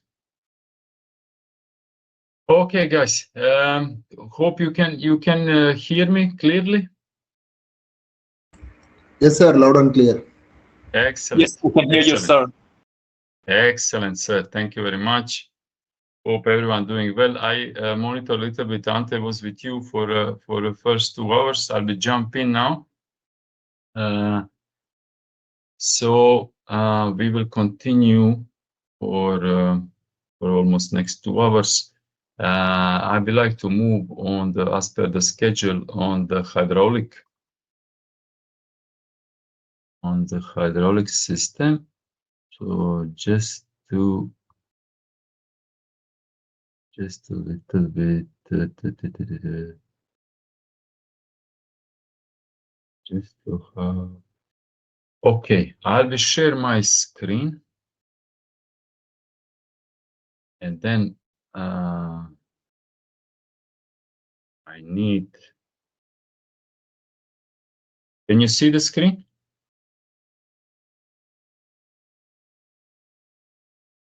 Yes, I can see it, sir. Okay, you can see the screen. Just trying to return back. Okay, let me cut off this camera because I have so many screens open. So hydraulic cylinder unit. Okay, so this will be our Ante-done introduction with you and all the topics for the first 2 hours. So now we will move on the hydraulic system, and we have 2 parts. We have hydraulic power supply, which will be done tomorrow. First 2 hours, I will little bit change the schedule, and we will cover our hydraulic cylinder unit now, and then later also we'll see some of the components for the same, for hydraulic cylinder unit. Just give me 1 second. Just give me 1 second to reply one message. Yeah.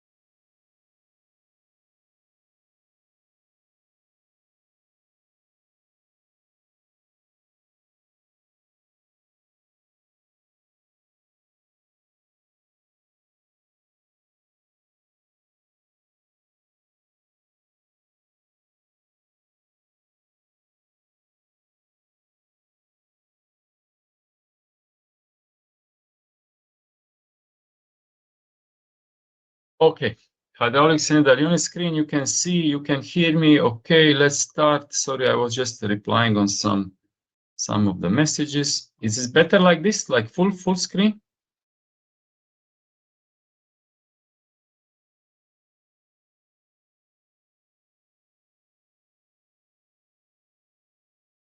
Guys, just someone to confirm again.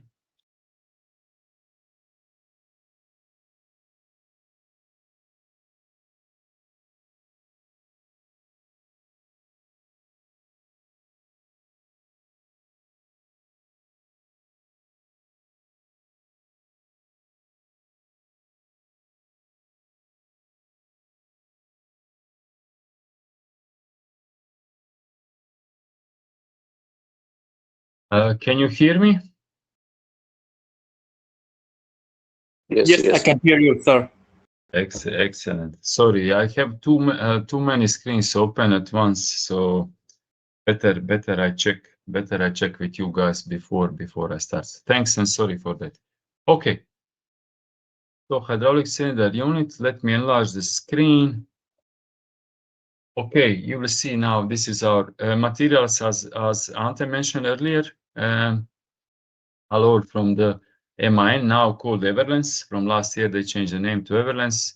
Well-known company as MAN. You can see all training materials are from their training academy. So we will talk a little bit about the working principle of hydraulic cylinder unit, and then later we will check and we'll give some info on all the components on the system, and also for the end how to apply the correct lubrication as per latest service letters. Okay, our agenda, you can see 4 parts. We'll talk a little bit about the piping system, distribution block, and the components. This regarding the components, this will be interesting topic. If something you want to ask, something you want to share with us, or you need some clarification, please raise your hand or type your question in our group chat, and then everyone see the question, and then we will answer there, so everybody can see the answer, or we can discuss, or we can do we'll have one small break, maybe after 1 hour, and then you can ask a question there, or better, I prefer that you type the question in the group chat. Okay. So if I enlarge the screen, I don't see if someone raised a hand, but however, let's then type the question there.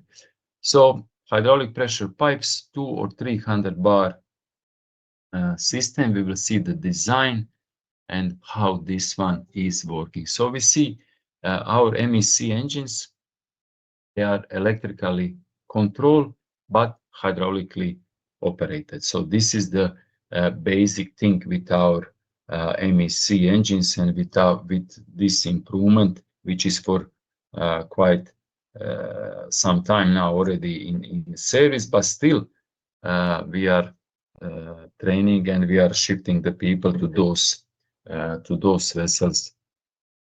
So hydraulically operated engine, electronically controlled. There is 2 systems around with 200 and 300 bar operating pressure. They are doing exactly the same thing, only design is different. Main supply pipes, as you can see on the slide, they are of 200 and 300 bar pressure, and they are of double wall design. So you can see where is the pointed, those red arrows in those pipes in between hydraulic cylinder unit. Just to clear any doubts, if someone is not familiar, so this is hydraulic cylinder unit, so one part, yeah. If we have and pipes are supply pipes are in between. If we have 5 units, like on the your right side of your screen, if we have 5 units, then we have 5 HCU. So 5 cylinders, 5 HCU. If we have main engine with 8 cylinders, then we will have 8 hydraulic cylinder units. Okay, so how many cylinders we have? That is the same number of HCU we have. Okay, and then in between them is, of course, main and the supply pipes. They are all supply from the hydraulic pressure system, hydraulic power system, sorry, with startup and engine-driven pumps. You will see that one tomorrow. So this is one hydraulic cylinder unit. This is the photo from one of vessels this is still in the yard. So you can see main pipe in between the units. Okay, and this pipe is double. This pipe is double wall pipe. So what is the double? What is the double wall? Double wall is, so we have pipe inside of the pipe, and basically if the inner pipe have some leak or something is wrong with the pipe or with the connection or something, then we will have the oil will enter in the outer layer, in the second pipe, small amount, of course, if we have a small leak, and then this will end up down below on the leakage detection pot, where we have an alarm, and then engine, in case we have a high alarm, on the high alarm, engine will go, we as engine room operators will receive the alarm that something is wrong with hydraulic system, that we have somewhere leakage. And in case we have a high alarm, if system detecting the high, engine will go into the slowdown to protect herself. So double wall, I hope everyone understand. Now I want to show you. So this is on the photo, double wall system in between hydraulic cylinder units. Now you can see on the sketch. Okay, so if it was not clear how I was explaining, now I hope will be perfectly clear. So through the inner pipe we have our medium passing. That is our hydraulic oil. And in case we have any leak from the inner pipe, that amount of oil will go here in between orange and green outer layer, and then will go into leakage detection pot, and we will be informed through the integrated auto system, through our MOP on the main engine, and also through the EIS that something is wrong and that we have alarm. So one more time, let's go on the photo. So you can see the pipe. Inside is another pipe, and then you can see this special high pressure flange, which is connecting hydraulic cylinder units one to another. Over there we have the special screws tightened as per the maker's instructions with the torque wrench with the sequence. So you cannot just come here and tight those bolts with the hand. There is the maker recommendation and the torque settings and the schedule. So when I'm talking about the schedule, so they are tightening in sequence. Let's say if we imagine this one as some kind of the clock, so then this will be 1 o'clock here, and this down will be 7 o'clock. So they will do, we will do tightening in that manner. So 1 o'clock, 7 o'clock, then 5 o'clock, then 11 o'clock, just for easy understanding. And also on those flanges on the ends, you can see on the right side of your screens, we have sealing rings, of course. Something must seal in between those units and in between those connections. And we also have a slide bearings. Why? Because when the this system is depressurized when it's on 0, when engine is stopped, and then you start the pumps. You go suddenly on, in few seconds you will go to 200 or 300 bar. So to absorb this, some let's call it some shock, because moving from 0 to the 2 or 300 bar 300 bar pressure. Okay, let me see. Okay. So I mentioned few times about leakage. So now let's see how the leakage is detected. But this is not leak detection in service when engine is running. This is the procedure when vessel is stopped, when main engine is stopped, and when we start hydraulic pumps manually to identify on which hydraulic cylinder unit we have the leakage. Later, I have this procedure with the photos, okay, and then will be much better to follow that one. Here is the only sketch, but just to give you heads up.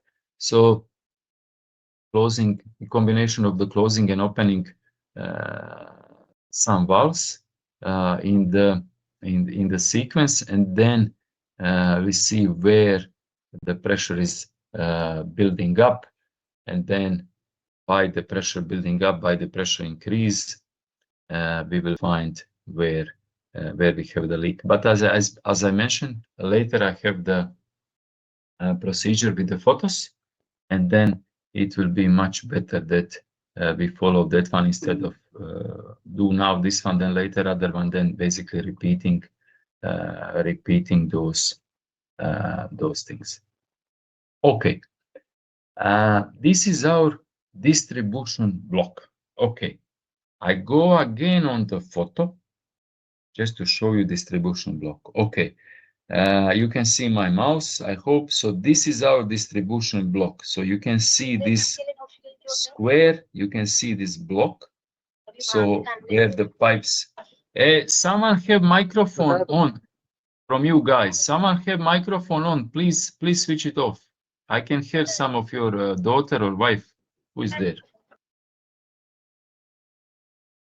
Thanks. Thank you. Okay, so this is your. No problem. It's happened. Don't worry. Just pay attention on your mic and then switch it off. No problem, guys. So this is your distribution block. Okay.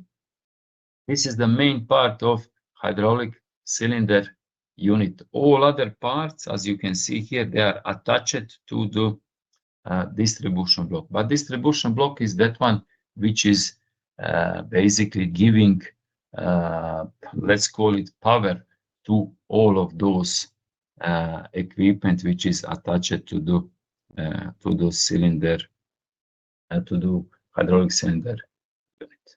Okay, so you saw the block on the photo, that big metal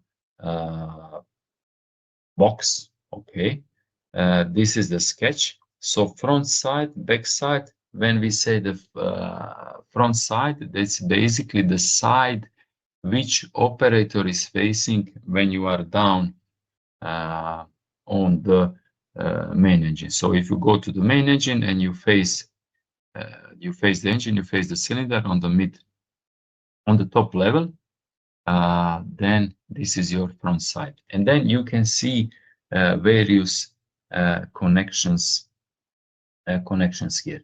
So on the top here we will have attached fuel booster. Here we'll have the hydraulic actuator for our exhaust valve. Down we'll have our alpha lubricator for the lubricating of the cylinder liner. Here we have the FIVA connection. You will see later one by one connection. This one main here, this is the main oil supply going from one unit to another. You can see the pipe, the yellow pipe is going all the way from one side of the block to another side of the block, and then it's continuing travel to the neighbor cylinder. I mentioned in the beginning. So if we have main engine with 10 cylinders, then you will have 10 distribution blocks. So each unit is completely individual and separate. Doing individual job. Only the common thing is here is this yellow pipe, which is the main supply. So basically, you cannot isolate. You can later isolate the cylinder. I'll show you to stop doing cylinder work, what main engine is usually doing. But you cannot isolate the oil, because if you isolate the oil supply, then other neighbor units further in the line cannot work, because you cut the oil supply. But more on that one we will see later. So this is the back side, okay, also with some connections. So everything what you can see inside, you can see the various channels where the oil is traveling, and then giving hydraulic oil to the various parts which are attached to our hydraulic cylinder unit. Okay, also there is some other connections. You can see some plugs. You can see there is also some connections to attach pressure transmitter, or the to check for the leakages and other things. But again, part by part, we will check them. All. Okay, so distribution block down the blue. Okay, the blue. Let's call it box. Let's call it box for easy understanding. On your right side, you have a photo. Left side is a sketch, and this is the main parts attached to our distribution block. Okay, so let's start the clockwise. Ball valve, why is mentioned here? Because this is the main isolation valve. So if you close this valve, then those things attached to the hydraulic cylinder unit, they cannot work. So you will not close the main oil supply, which is coming here from the left side, because you don't want to block oil inlet to neighbor units. But by closing this ball valve, you will stop supplying. This unit only, and the free travel from the hydraulic power system will still continue to do neighbor units. So this is why they mentioned this ball valve here, because it's the main isolation valve. You can see that valve. If you move on the photo, you can see. I hope you can see my mouse. So this is that main isolating. We have a name for this valve, 420, I believe. So this is the main isolation valve. This is your FIVA. Okay, we move to the next one. Fuel injection valve actuator. Okay, on the photo you can see it here. Okay, block as a block, we already saw it. Fuel oil pressure booster. Just follow my mouse on your right side of the screen. So this is your fuel oil pressure booster. Okay, so with the stroke sensor here in the middle, here you have a one valve, two for once when you isolate the fuel or something, then later when you open fuel supply, you want to make sure there is no air inside or something. So here is for one to check for any air in the system. One valve, sensor is down, electronic part is down, also further down. FIVA is attached with 8 special screws, and then the other side you have plenty of the O-rings, which during the replacement great care should be taken when attempting to change this unit.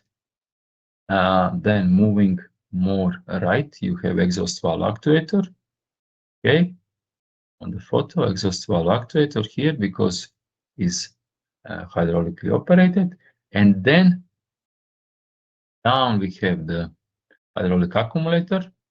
Okay, everyone know, I hope, accumulator is there to help unit individually to when you operating with the hydraulic system, that you have basically some reserve, and then you act as absorber and assistance to the unit which is operated hydraulically. Later I have one procedure and the photos how to charge this accumulator, because inside we have the membrane, the other side we have the nitrogen gas, and the monthly checks and the charging we will also cover.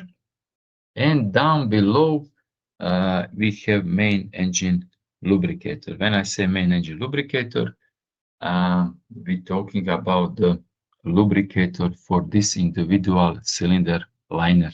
Okay, so for example, if this photo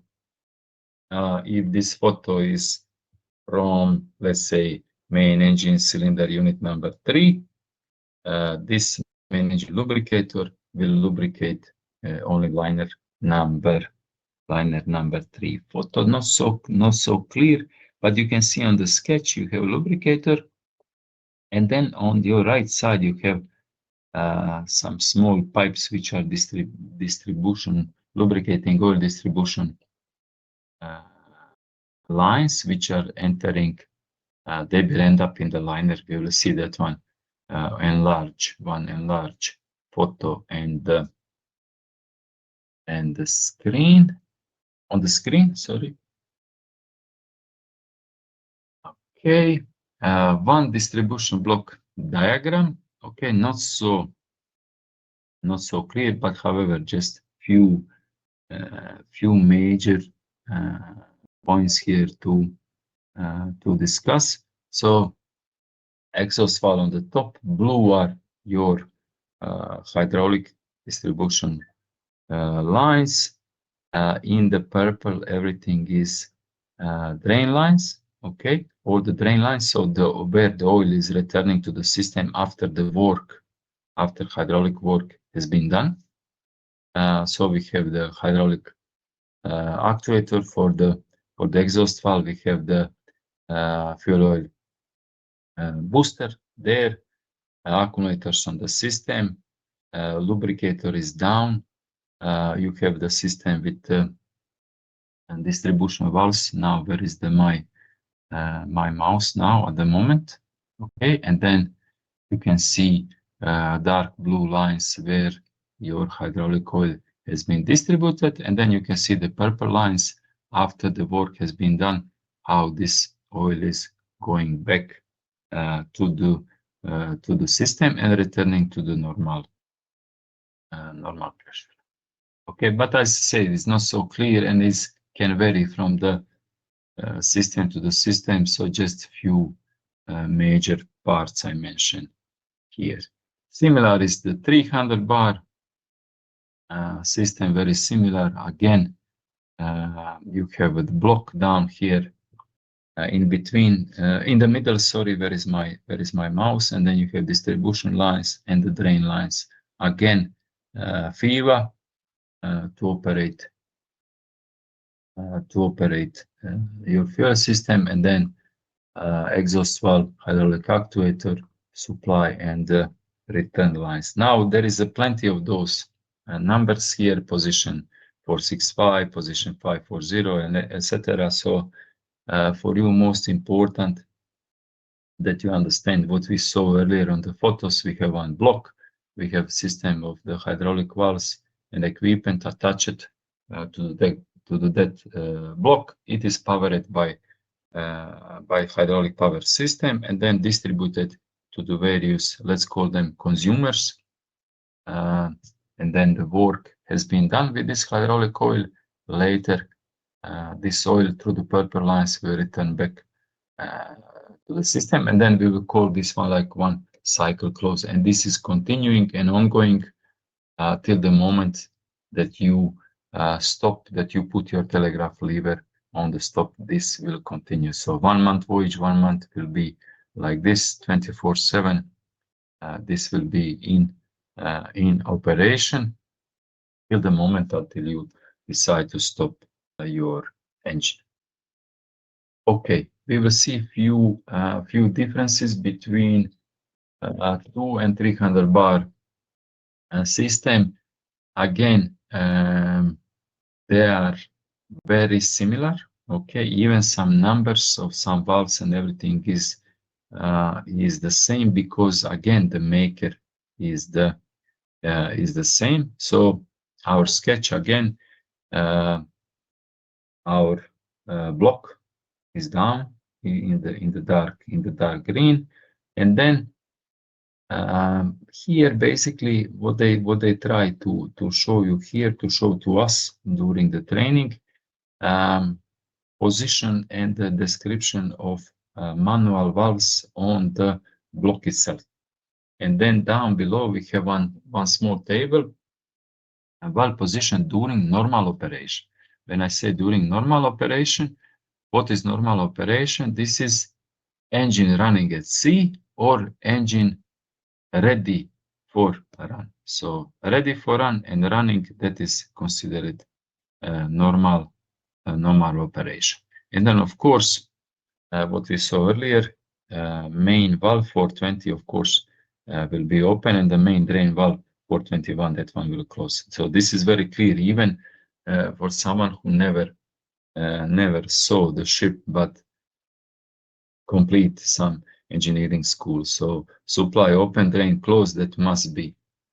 And then later we have few other valves which they need to open and close depending on the task what are designed to do.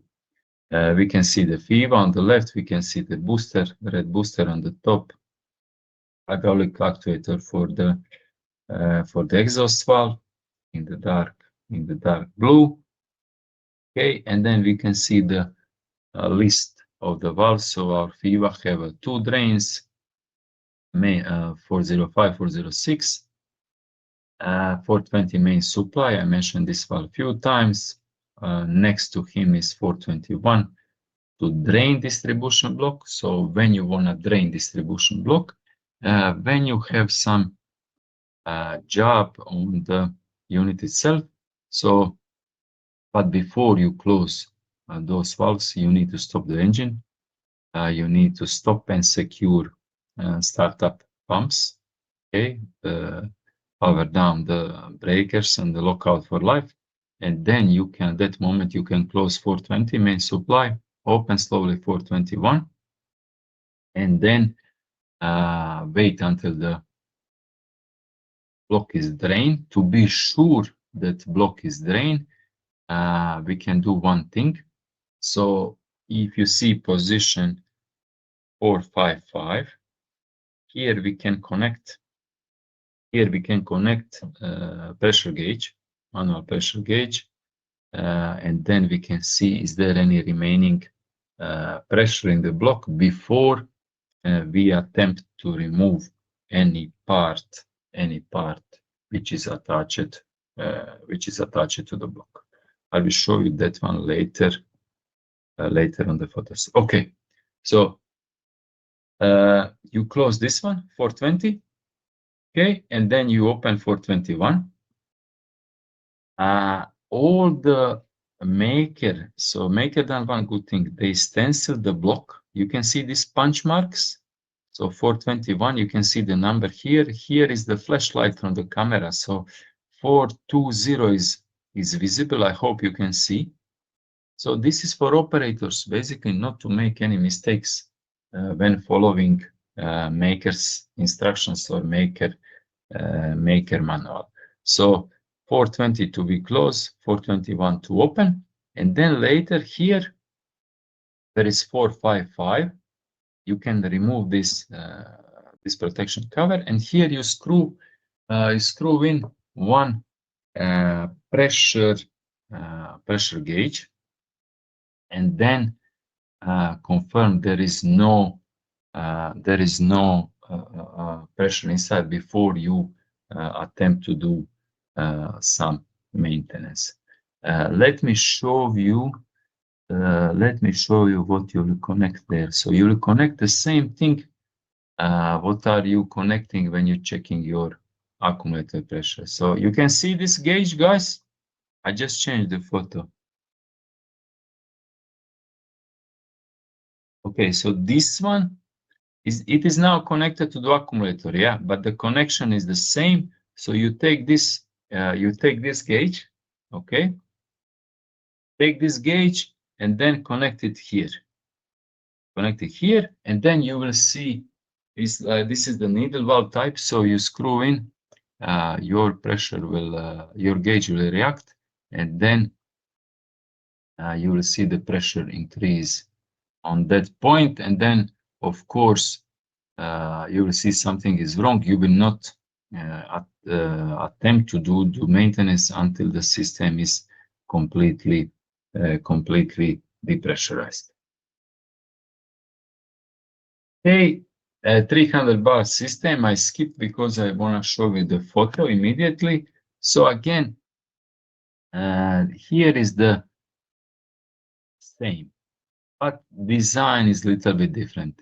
What you can notice, you can see before we have all manual valves we have on the front side, and now because design is a little bit changed, we have few valves in the front, and we have the few valves on the side. You can also see the number of the valves is reduced. Okay, and there is no more separate valves for the to separately drain FIVA. You need to drain fully the block fully.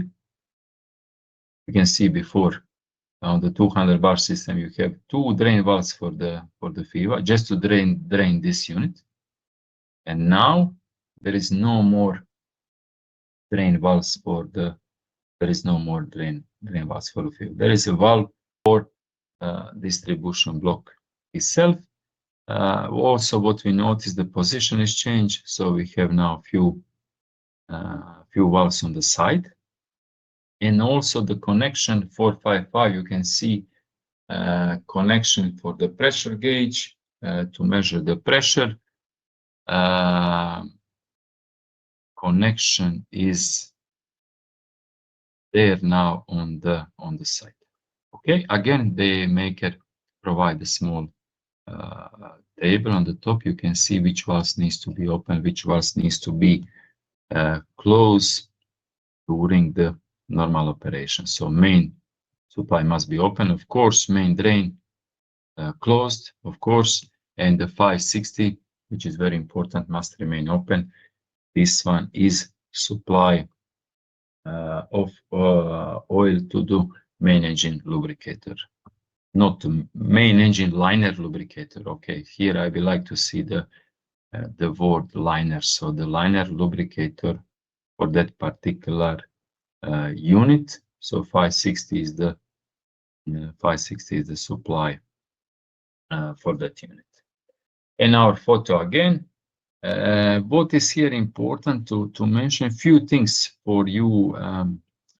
I can see on the attendance list there is a few of younger colleagues with us, and basically this online course is made for the, how to say, for the beginners. What I like to stress here, importance of one thing. Let me just check something. Okay. We have in the beginning failures of those manual valves, because during the maintenance or pre-order maintenance, something like that, people were never sure when this valve is open, closed, or something like that. They were over tightening, turning over, moving clockwise, anti-clockwise. So what the maker done, I would like you to for you younger guys, I can see there is a few also cadets with us and few juniors. So you can see the stopper here. You can see the stopper here. So when you need to close this manual valve, so of course you need like shifter spanner or something, and then you move this valve, manual valve, you move the clockwise. So once when you move the clockwise, this here will travel clockwise and touch this stopper, which is located. Let's say if we imagine this one as a clock, this is in the noon position. Okay. So what is happening when you're closing the valve? You close the valve, you move this clockwise, then this limiter here from 9 o'clock position will move to noon o'clock position, and then you are sure your valve is closed. You cannot continuing because you have a stopper limiter, you have it there. You cannot damage valve, and you are sure that valve is in fully closed position. Before those stoppers and the limiters, people were still turning this one, going left, right. They never knew when valve is closed, or someone knew by experience or something like that. So just to clear all doubts, Maker came with this solution. And also here on the beginning of this square part of the spindle, you have two small cuts on the top of my mouse. There is one small cut up, one small cut down. So this is also considered as a zero position.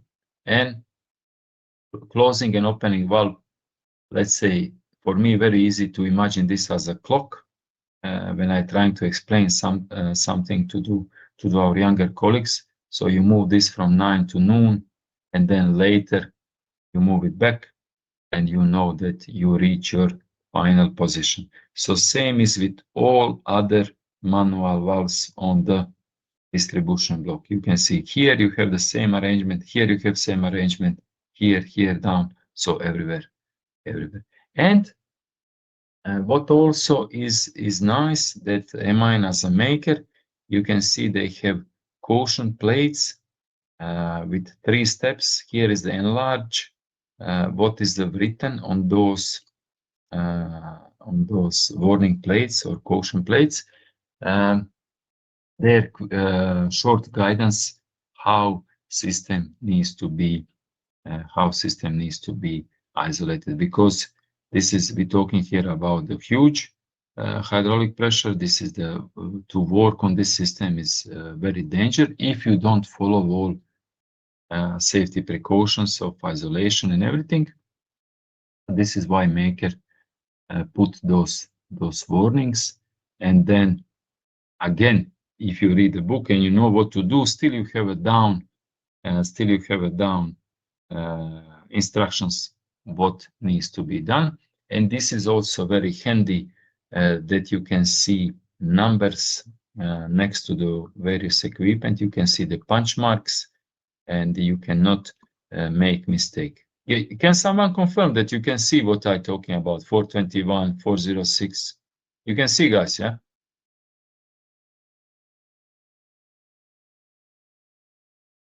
Anyone?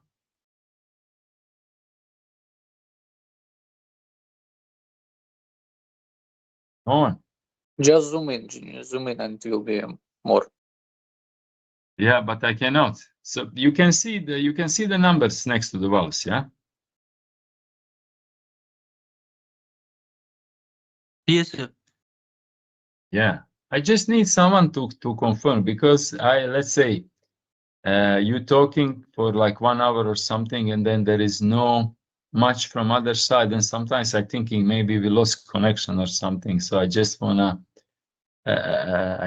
be sure that we are on the same page. Okay. Yes, sir. Yes, sir. Okay. Excellent. I hope this part was a little bit interesting for these younger guys, for who have much more experience. Maybe for you, just take it a little bit as a refreshment, but it should be interesting for the younger guys. Okay, now we will see a little bit about accumulator.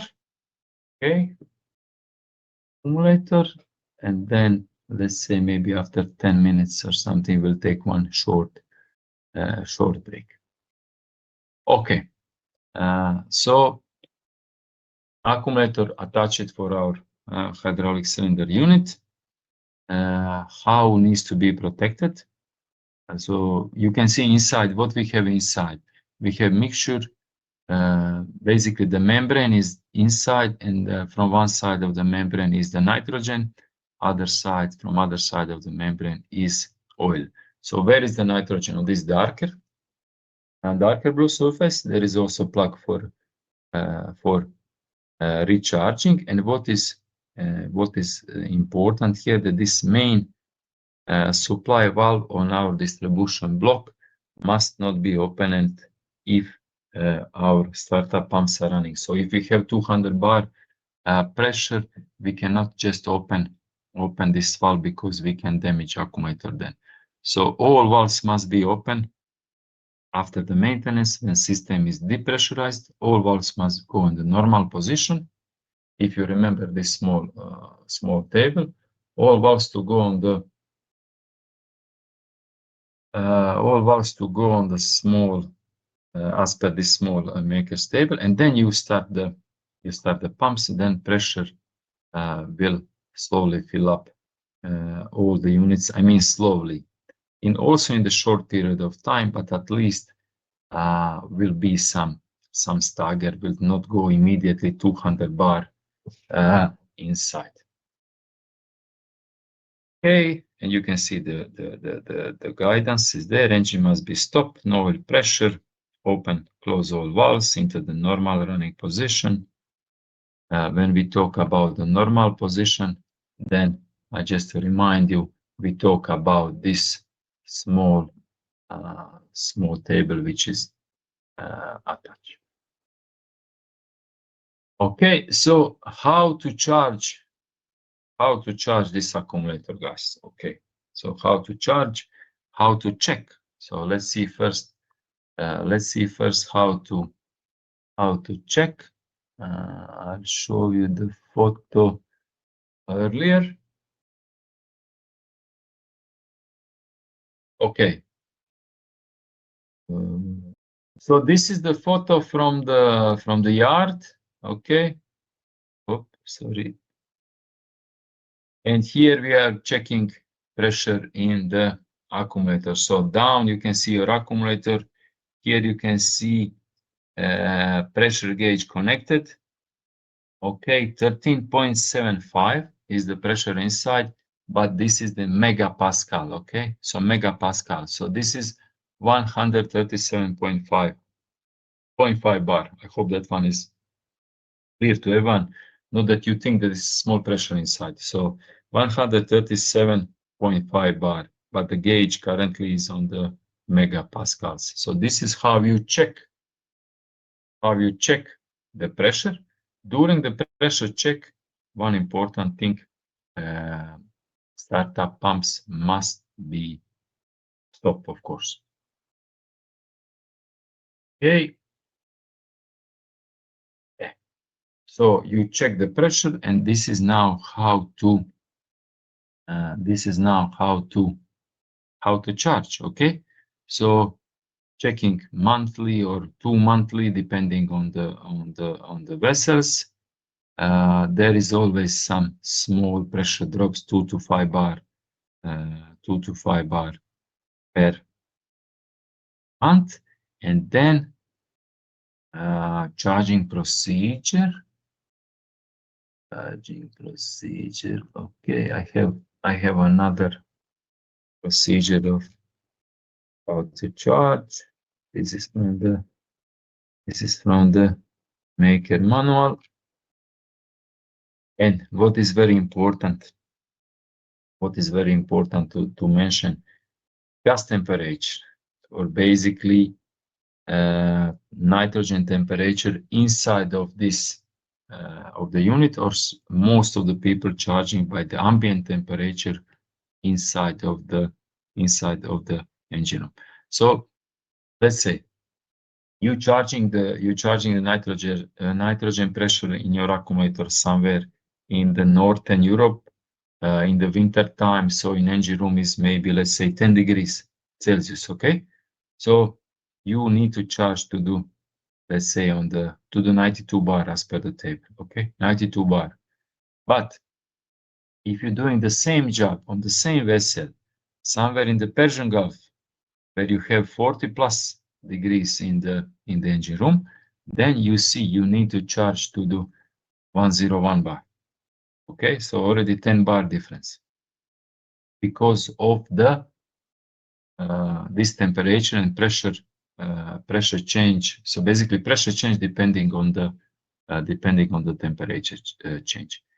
If we are in Northern Europe on the 10 degrees Celsius, and if we charge this, let's say, to 115 bar instead of 92, when we come in the Gulf, you can see how much this will expand, and then we can have a damage inside of the accumulator, because you will charge more on the less temperature. When you come to the higher temperature, this will expand rapidly, and the pressure will be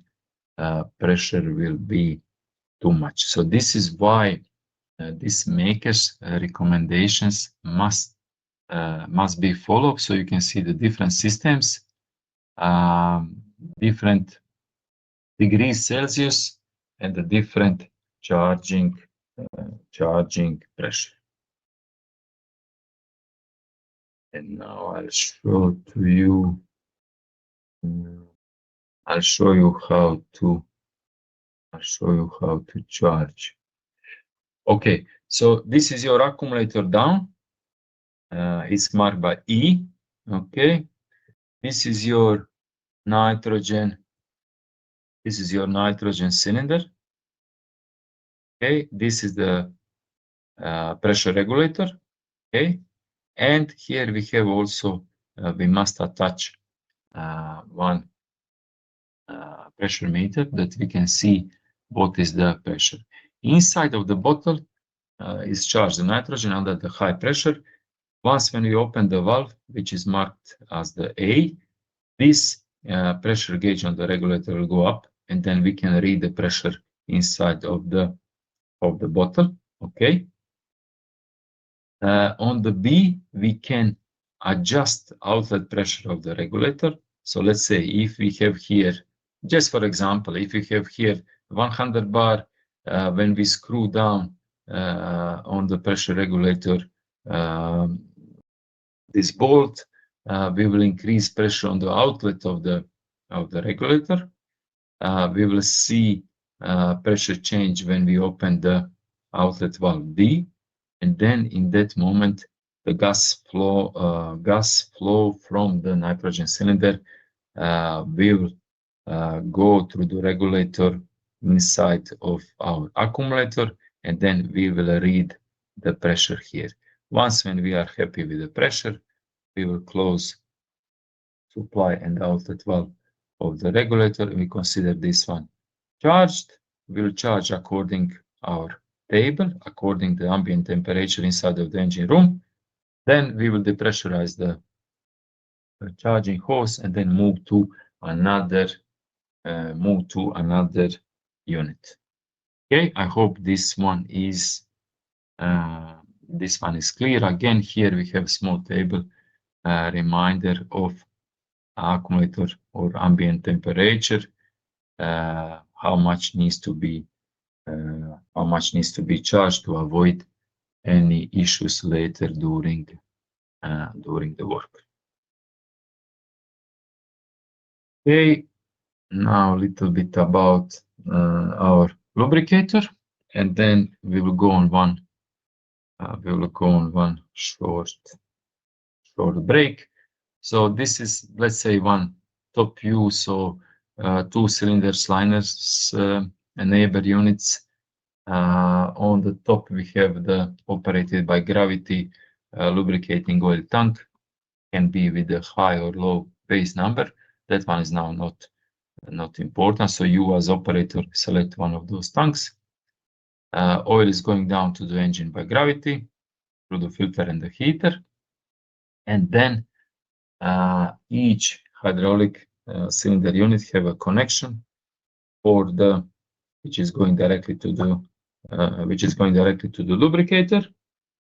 Okay, and then from lubricator we have distribution of oil, which will end up inside of the cylinder liner. We will see now how this one is working. Again, starting from the beginning, our block is there. Okay, block is there. This is our lubricator. Okay, for those of you who are not familiar, just follow my mouse. So this is your lubricator. So this metal square part down. On the left side is one of the pilot valves attached. We'll see later what this valve is doing. And on your right side, you can see,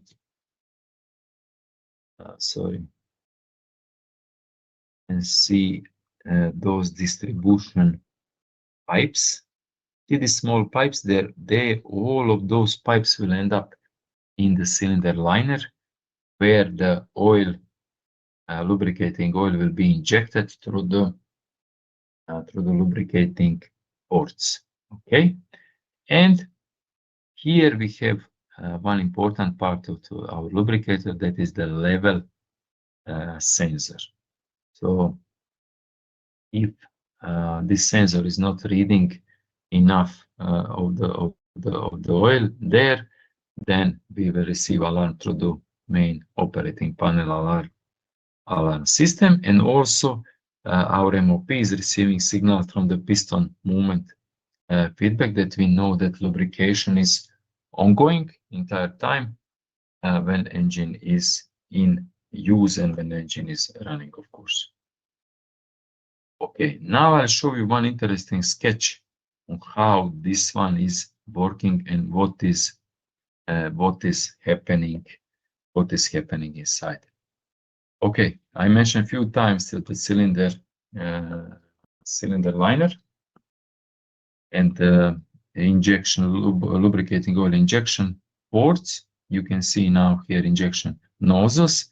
This is the view from the top, or bird view, whatever you like to call.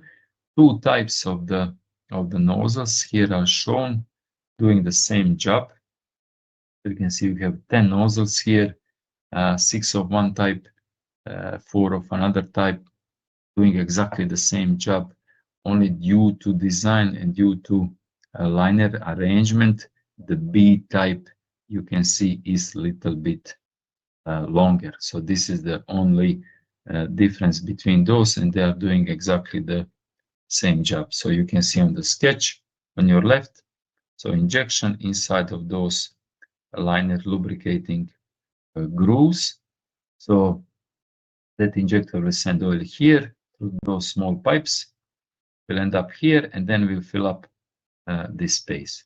On the right side of your screens, you have a photo of inside of the liner, enlarged photo, and then you can see those lubricating grooves inside of the main engine liner.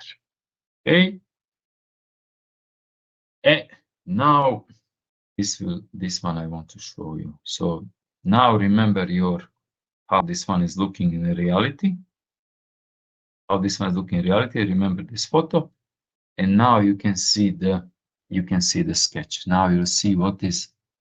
I will try to explain you what is happening inside. Okay, you remember earlier we mentioned the sensor. So this is the level sensor for cylinder oil lubricator. This yellow, this is your oil, which is coming. If you remember, I mentioned that oil is coming by gravity from the lubricating oil daily service tanks. And then level sensor is there, which will give us alarm in case we don't have enough oil. This oil from there is going down with the pipe. Okay. Inside, again, this space, you can see the yellow color. This space is completely filled up with with the oil. Okay. Inside also what we have actuator and the piston and the system of the plunger. Okay, so actuator will go from this side by the help of the hydraulic coil. Remember what I mentioned on the beginning, that everything is electronically controlled but hydraulically operated. So actuator will move from here to the left, will compress this oil inside. Okay, oil is coming from the top. We know how it's coming by the gravity, filling up this small tank. Sensor is reading that we have enough oil, and then actuator piston is moving to the left. Injection plunger is moving, and then as a product, you can see the yellow line here.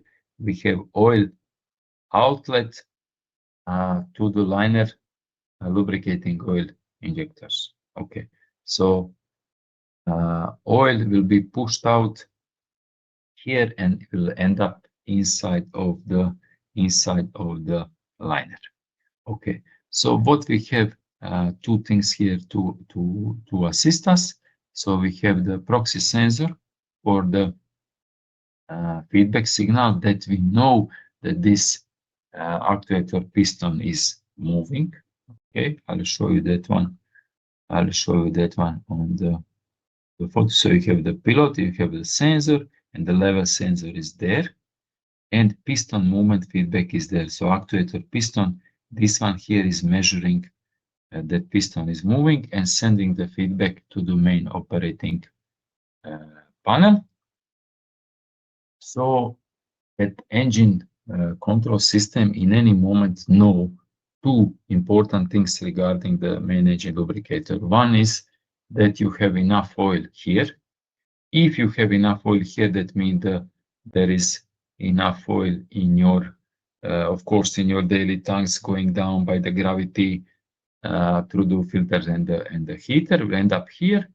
So this one is important. And second thing, the engine control system recognizing the movement of the this piston, which is pushing oil through the injection plunger, and the oil is coming out here.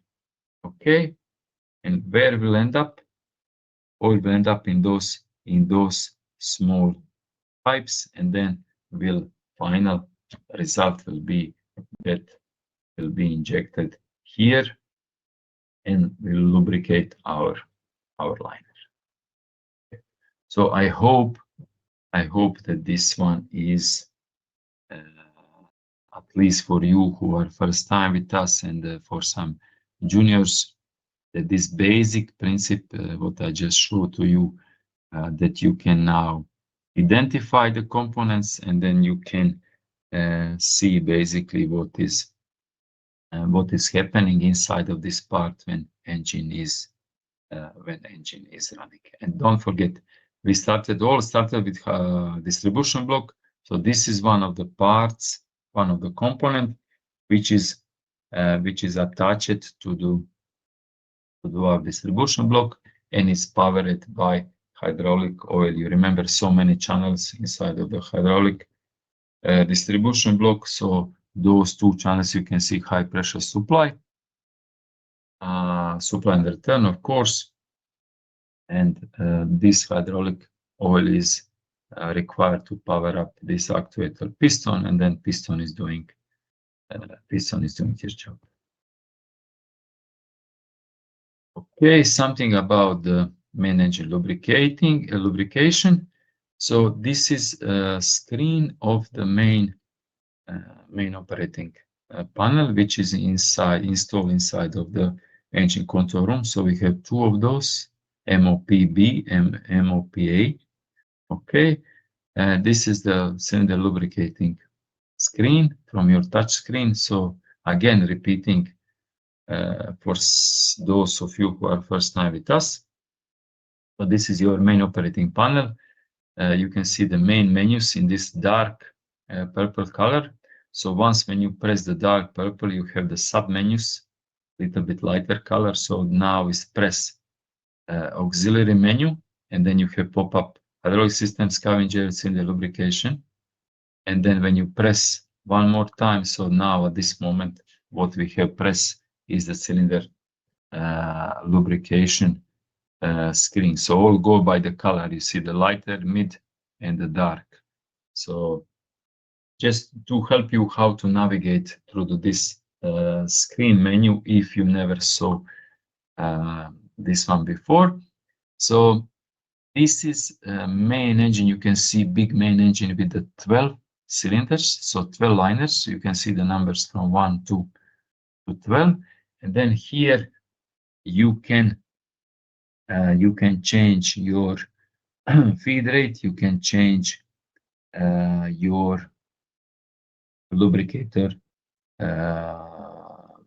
feed rate per hour.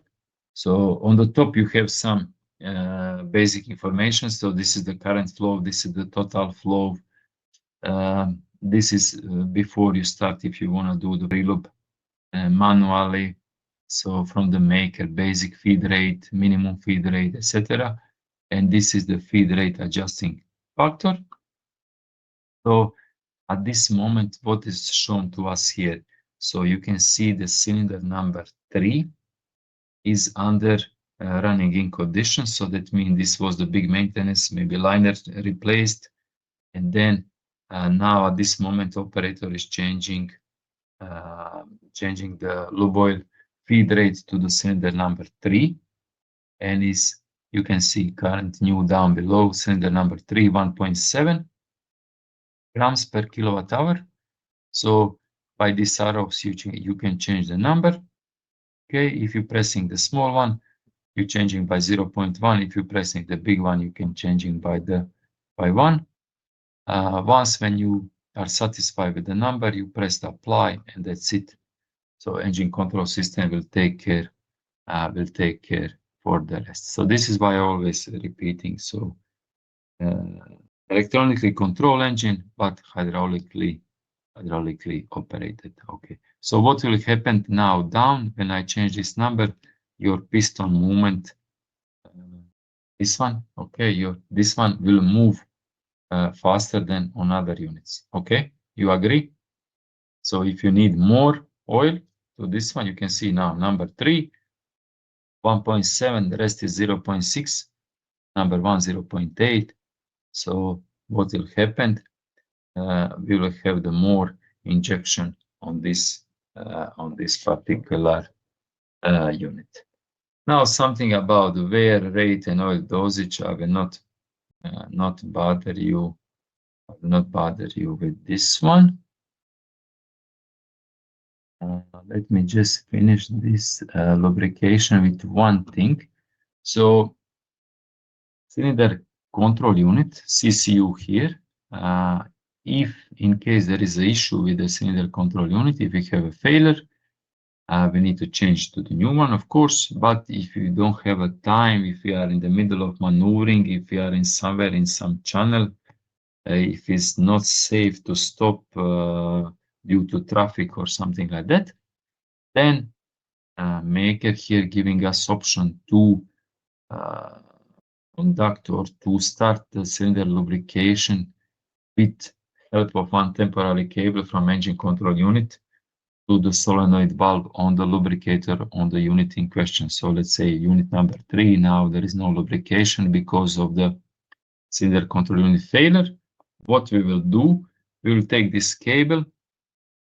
This one will go in the cabinet on the channel 52, and this one is long cable, so we can reach, and this one will go on the unit in question. Okay, it will be connected to this valve on the lubricator, and then on the our MOP, you can see channel 52 lubricator backup there. This one will be activated, and then we will have the temporarily we have the correct lubrication on this unit in question. Once, of course, this is not permanent solution. So once when we can stop when navigation weather permit, then we can change CCU and establish everything normal without this emergency operation. But it's good to know that this one is available. If something is wrong, we can always do this emergency lubrication. So when you are on board your vessel, please remember to locate this cable, to see where is this cable, to put it somewhere that everybody know the exact location. And maybe it'll be nice next to the cable. You can laminate, print and laminate this procedure, how to do it. And then in case of emergency, that everyone know and everyone are familiar how to quickly do this task. And some lubricating letter. Okay, this is some letters from the makers how to do it. Okay, so finish first slide. It took me a little bit more here, talking something like a little bit more than 1 hour. However, wait a second. Disclaimer number 4. Okay, let's take one small break, maybe 6-7 minutes, and then we have 30 minutes more for we'll have 30 more minutes for today. Okay, guys? Everyone awake? Okay. Okay, okay, good. So I hope this little bit more than 1 hour was interesting. I hope you managed to learn something, especially for those of you who are for the juniors and for those of you who are first time with us. So see you again in the, let's say, 6-7 minutes, one short break, because believe me, not so easy to talk without stopping for 1 hour. So see you, and then we'll have 30 minutes more, and then we'll call this day off till tomorrow. Okay, let's go on the break and see you soon.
Okay, what is anything in the group chat? Okay, Volodymyr is there.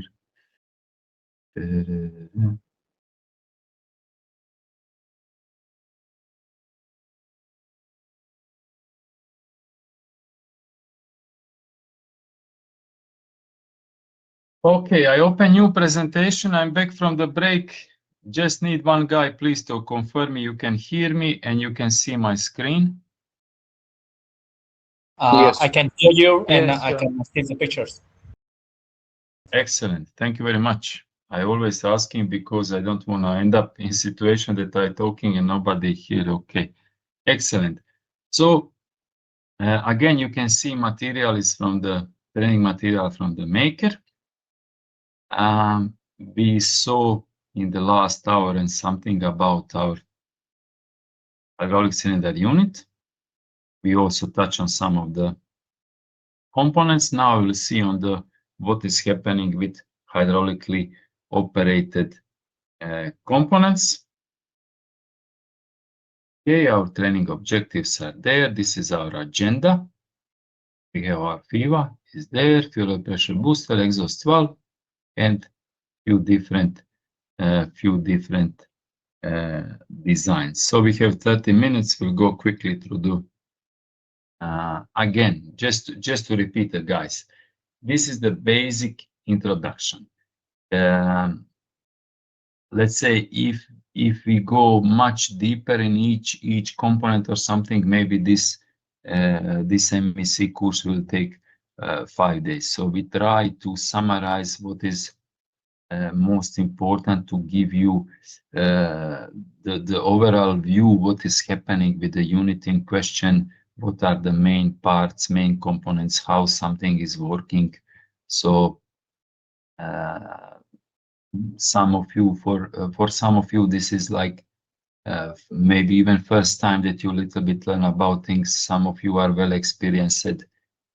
Some things are just for you are refreshing, but basically from the training department, we consider like one basic course, MEC engines to see how everything is controlled. And of course, you cannot remember everything, but that just to give you some view before you come on the vessel. And when you after you come on the vessel, maybe you remember something. You say, "Oh yes, this is the part what the guy was talking." During in-house online training about this one. So this is our idea to show you what is happening and that you are able to recognize the main parts of the system. So one of the components attached to do our distribution block is fuel injection valve actuation, our FIVA. So shortcut is the FIVA. 3 different types are in use. They are all doing the same job, but from the different makers. This one on your left, MIN, is the 99% is in the install on our vessels. But again, all 3 are mentioned here because why? This is a maker training material. So MIN is cooperating with different makers of the FIVA. For you, this one on your left is the one installed on our vessels. So this is the photo, okay, and this is a sketch what is happening inside. So inside, if you remember, when I talked earlier about alpha lubricator for the liner lubrication, inside there was one piston. Here is the also a similar arrangement. So we have one shaft with a piston. They call officially main spool. Okay, so that is this part here in the middle, and depending on the movement up or down. So this is now horizontal view. This FIVA is installed in the vertical position. So this one will go up or down, and then during the travel will block or unblock some of those channels what you see in the different colors. So during the blocking or unblocking those channels, this one will do different job, because I mentioned a few times that this is completely hydraulically operated. And also on the top we have the pilot valve, which is there for running, and the main spool as the main part inside. And then of course we must have the feedback sensor. Engine control system must know in any moment what is happening inside, and then tell the operator through the monitoring system that everything is fine or there is some issue. So let's see what is happening inside. So sketch here in the horizontal position, and this is now sketch in the vertical position, how this unit is installed in your distribution block. If you remember, I mentioned the travel of the main spool, so 3 positions, so from your left to right. So when the spool is in the down, lower position, neutral position here in the middle, and then fuel injection position when the spool is in the top position. So what is happening? So you can see the flow direction. And now in this moment when exhaust valve is in operation, you can see that spool or piston, if you like to call this one piston for easy understanding, is blocking the certain channels inside, certain passages, and allowing passage only in one direction required for exhaust valve operation. So when it's exhaust valve operation, there will be no fuel injection. Neutral position is, you can see that middle, this red channel is completely blocked by the spool, by the piston, and you can see there is no entry there because it's blocking fully, channel is blocked fully by this piston body. And on your right, you can see when the spool is in top position, this is the position for the fuel injection. This is what is happening. You can see the flow is diverted down, and this is position when fuel injectors are in operation and the booster in operation, when we have the inlet of the FO inlet inside of the cylinder in question. Okay, so again, basic that you can in the short words to explain someone if someone asks you, and then you know, of course, for your knowledge and understanding what is happening inside in the short words. Okay, so feedback from LVDT, you can see that one here. So this is LVDT. So what is our LVDT? It is one sensor, linear variable differential transformer. Is basically we have 4 to 20 milliampere signal. Okay, so 4 to 20 mathematically is 16, so half of the 16 is 8, 4 plus 8 is 12, so 12 milliamp is the middle position and 0 point of the servo valve. So this is basically controlling our, let me go back one screen, so exhaust valve operation, neutral operation, and the fuel injection. So covering those three steps of our main spool movement inside. So when we have the signal of the command value or signal of the 12 milliamp, so middle position, neutral position, you can see the channel is completely blocked by the spool or piston body. Again, this is all in short words, in short explanation Nothing much in the deeper about this one, just a basic knowledge, so you are able to explain to someone what is happening inside if someone asks you about this component in question. Okay, some of the feedbacks. So feedback, as I mentioned a few times, must be always available to the engine control system, because engine control system depending on the feedback and on feedback only. So if something is wrong with the feedback, engine control system will take the further action to protect the engine, or to do some adjustment, or to give us warning through the alarm system that something is wrong. We can see that if the feedback signal is outside of the 4 to 20 milliamp range, so below 4 or above 20, something will be wrong. Backup signal indicates too high speed and indicates position not allowed outside window around TDC top dead center. So once when depending on the piston position according to the top dead center, which is the top position inside of the cylinder liner,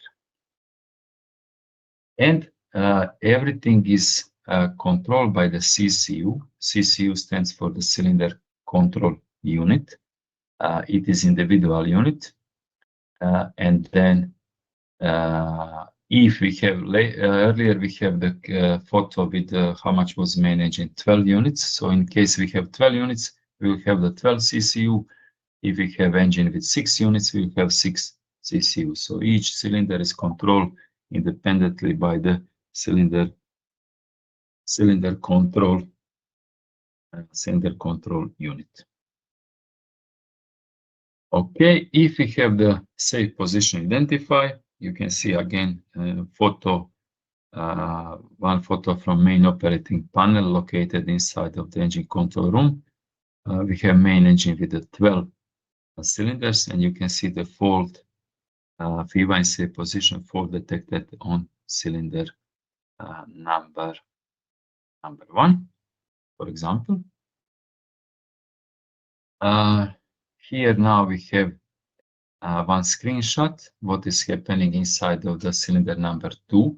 So you can, this is just for example, not connected with the previous slide. So CCU number 2, cylinder control unit number 2, and then we have the time intervals. You can see 500 microseconds. You can see how this equipment is sensitive.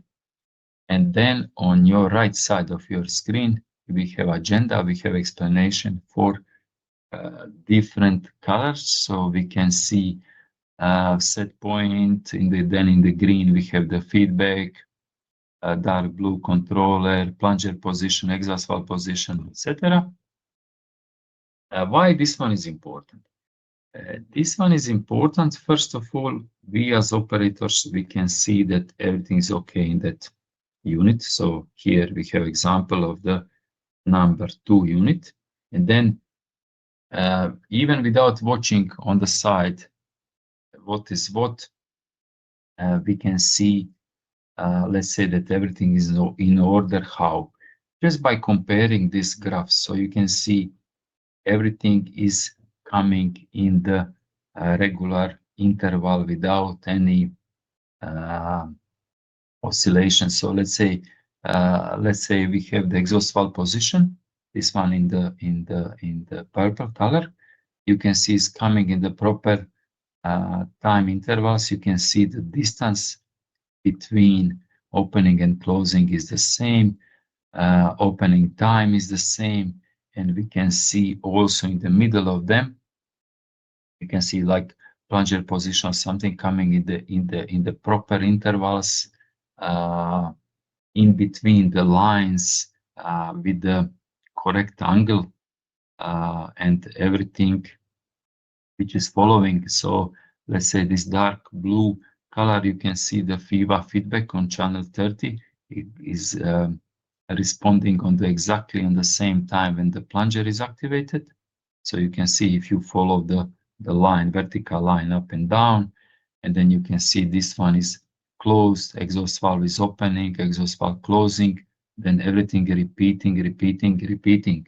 So this is the one thing why it's important. Second thing, if something happened, we can go back in the history with this one, and then we can see system will show us, let's say this purple line duration will be shorter or longer, or will not go up as the previous one. So then we will be able, basically this system will help us to determine where is failure, what is wrong, will give us idea, okay, maybe like exhaust valve remaining open for a long time, or exhaust valve is not opening enough, or plunger, we lost the plunger feedback or something like that. So by watching this event, we will come to know where is the, first of all, we will see, let's say that everything is okay. If not okay, then we can go in the history and we'll see where and when problem started. Okay. Pilot valves, again, same for the FIVA, different makers. Okay, doing the same job but different makers. Components we saw already. What is attached for the FIVA is ELFI.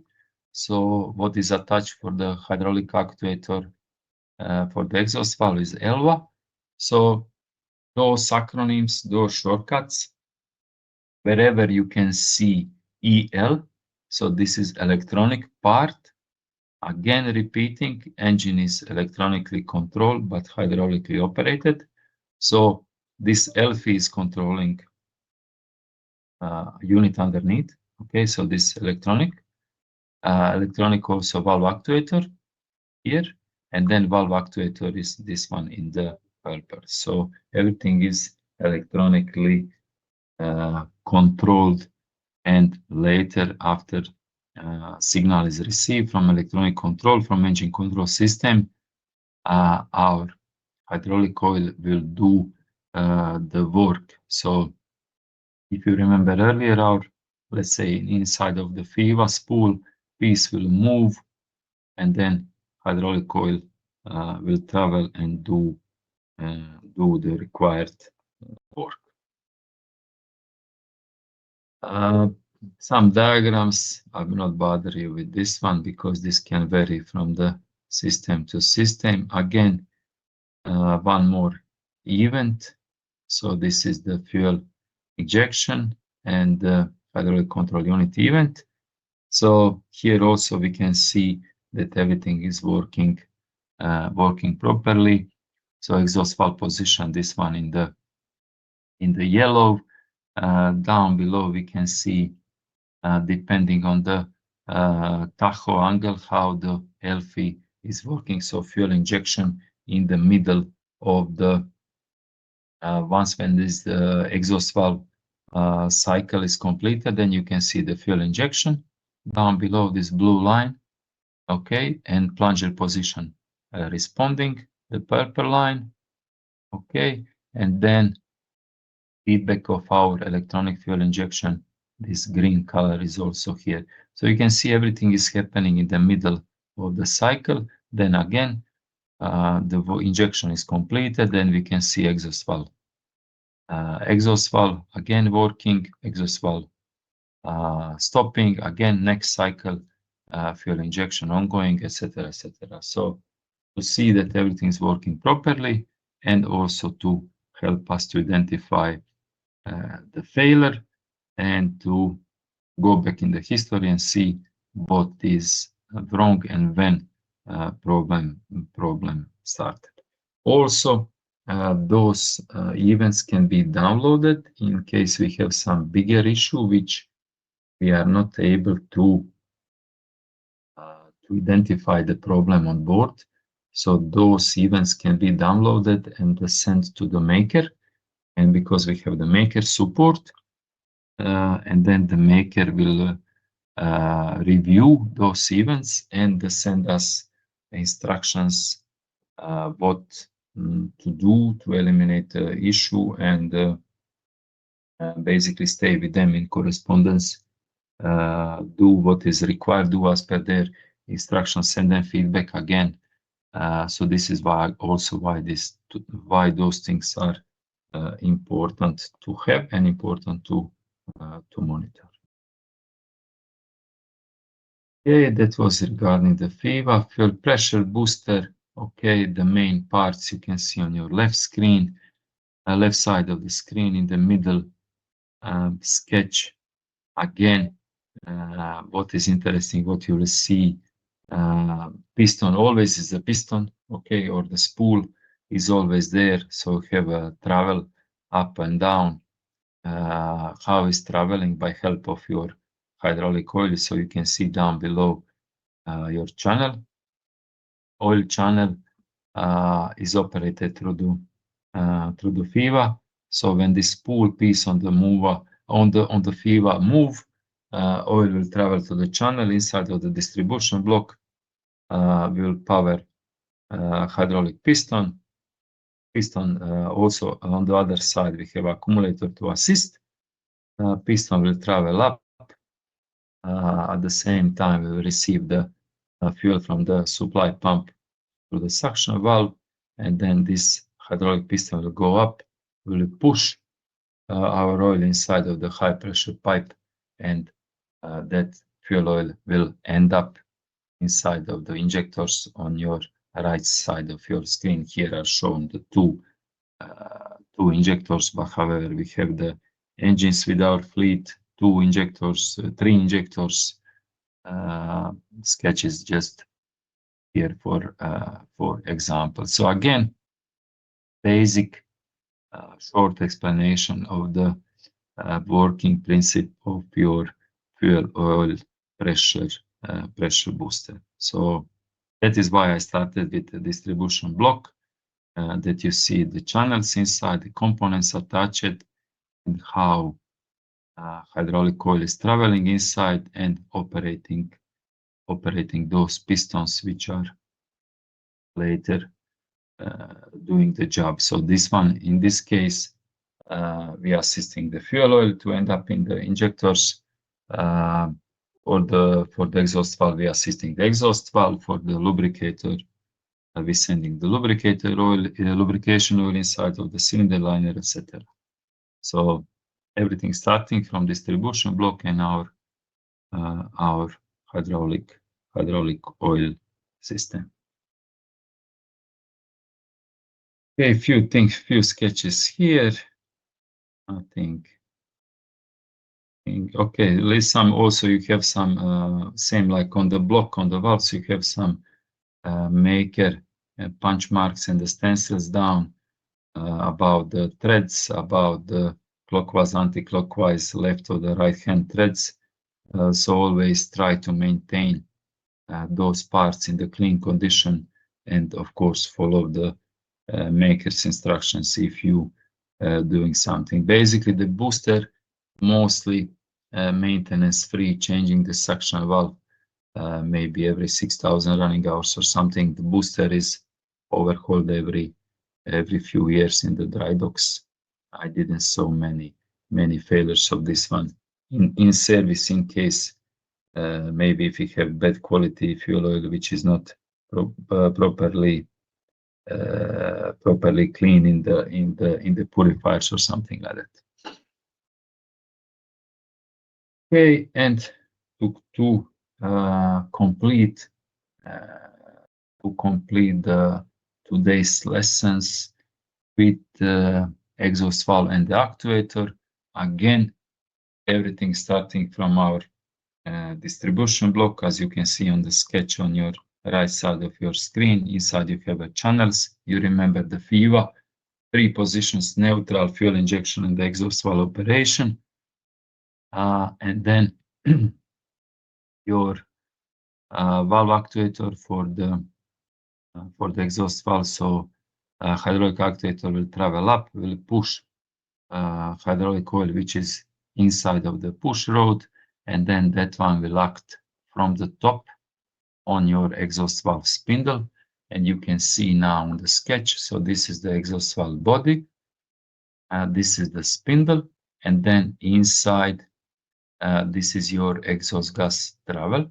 Okay, so once when the spindle is in upper position, this bottom part of the spindle will touch bottom of this bottom part of the seat, valve seat, or someone call this one bottom piece also, because this is two parts. So the green is one part, this light blue is another part. So mostly in the books, I believe this one is called the bottom piece. So when your spindle touch this one, so the spindle will be in upper position, no exhaust gas passage, it will be the block. Here you have some, someone call them like wings. This is helping to spindle to rotate by the help of the exhaust gases. And regarding the FIVA control and the order for spindle main spool position, this valve will travel up, or down. So again, repeating, electronically controlled, hydraulically operated. Actuator have three positions: initial, step 1 and step 2, again traveling and blocking and unblocking some passages required for the oil flow. And three types of our exhaust valve types installed on board our fleet: high force, low force, and TCV. TCV stands for top control exhaust valve, which is now we have on some new vessels on the big engines on the our big container vessels. So engines with 11 units, 90 bore. Low force also we have on the middle size engines. Again, spindle and the body is there.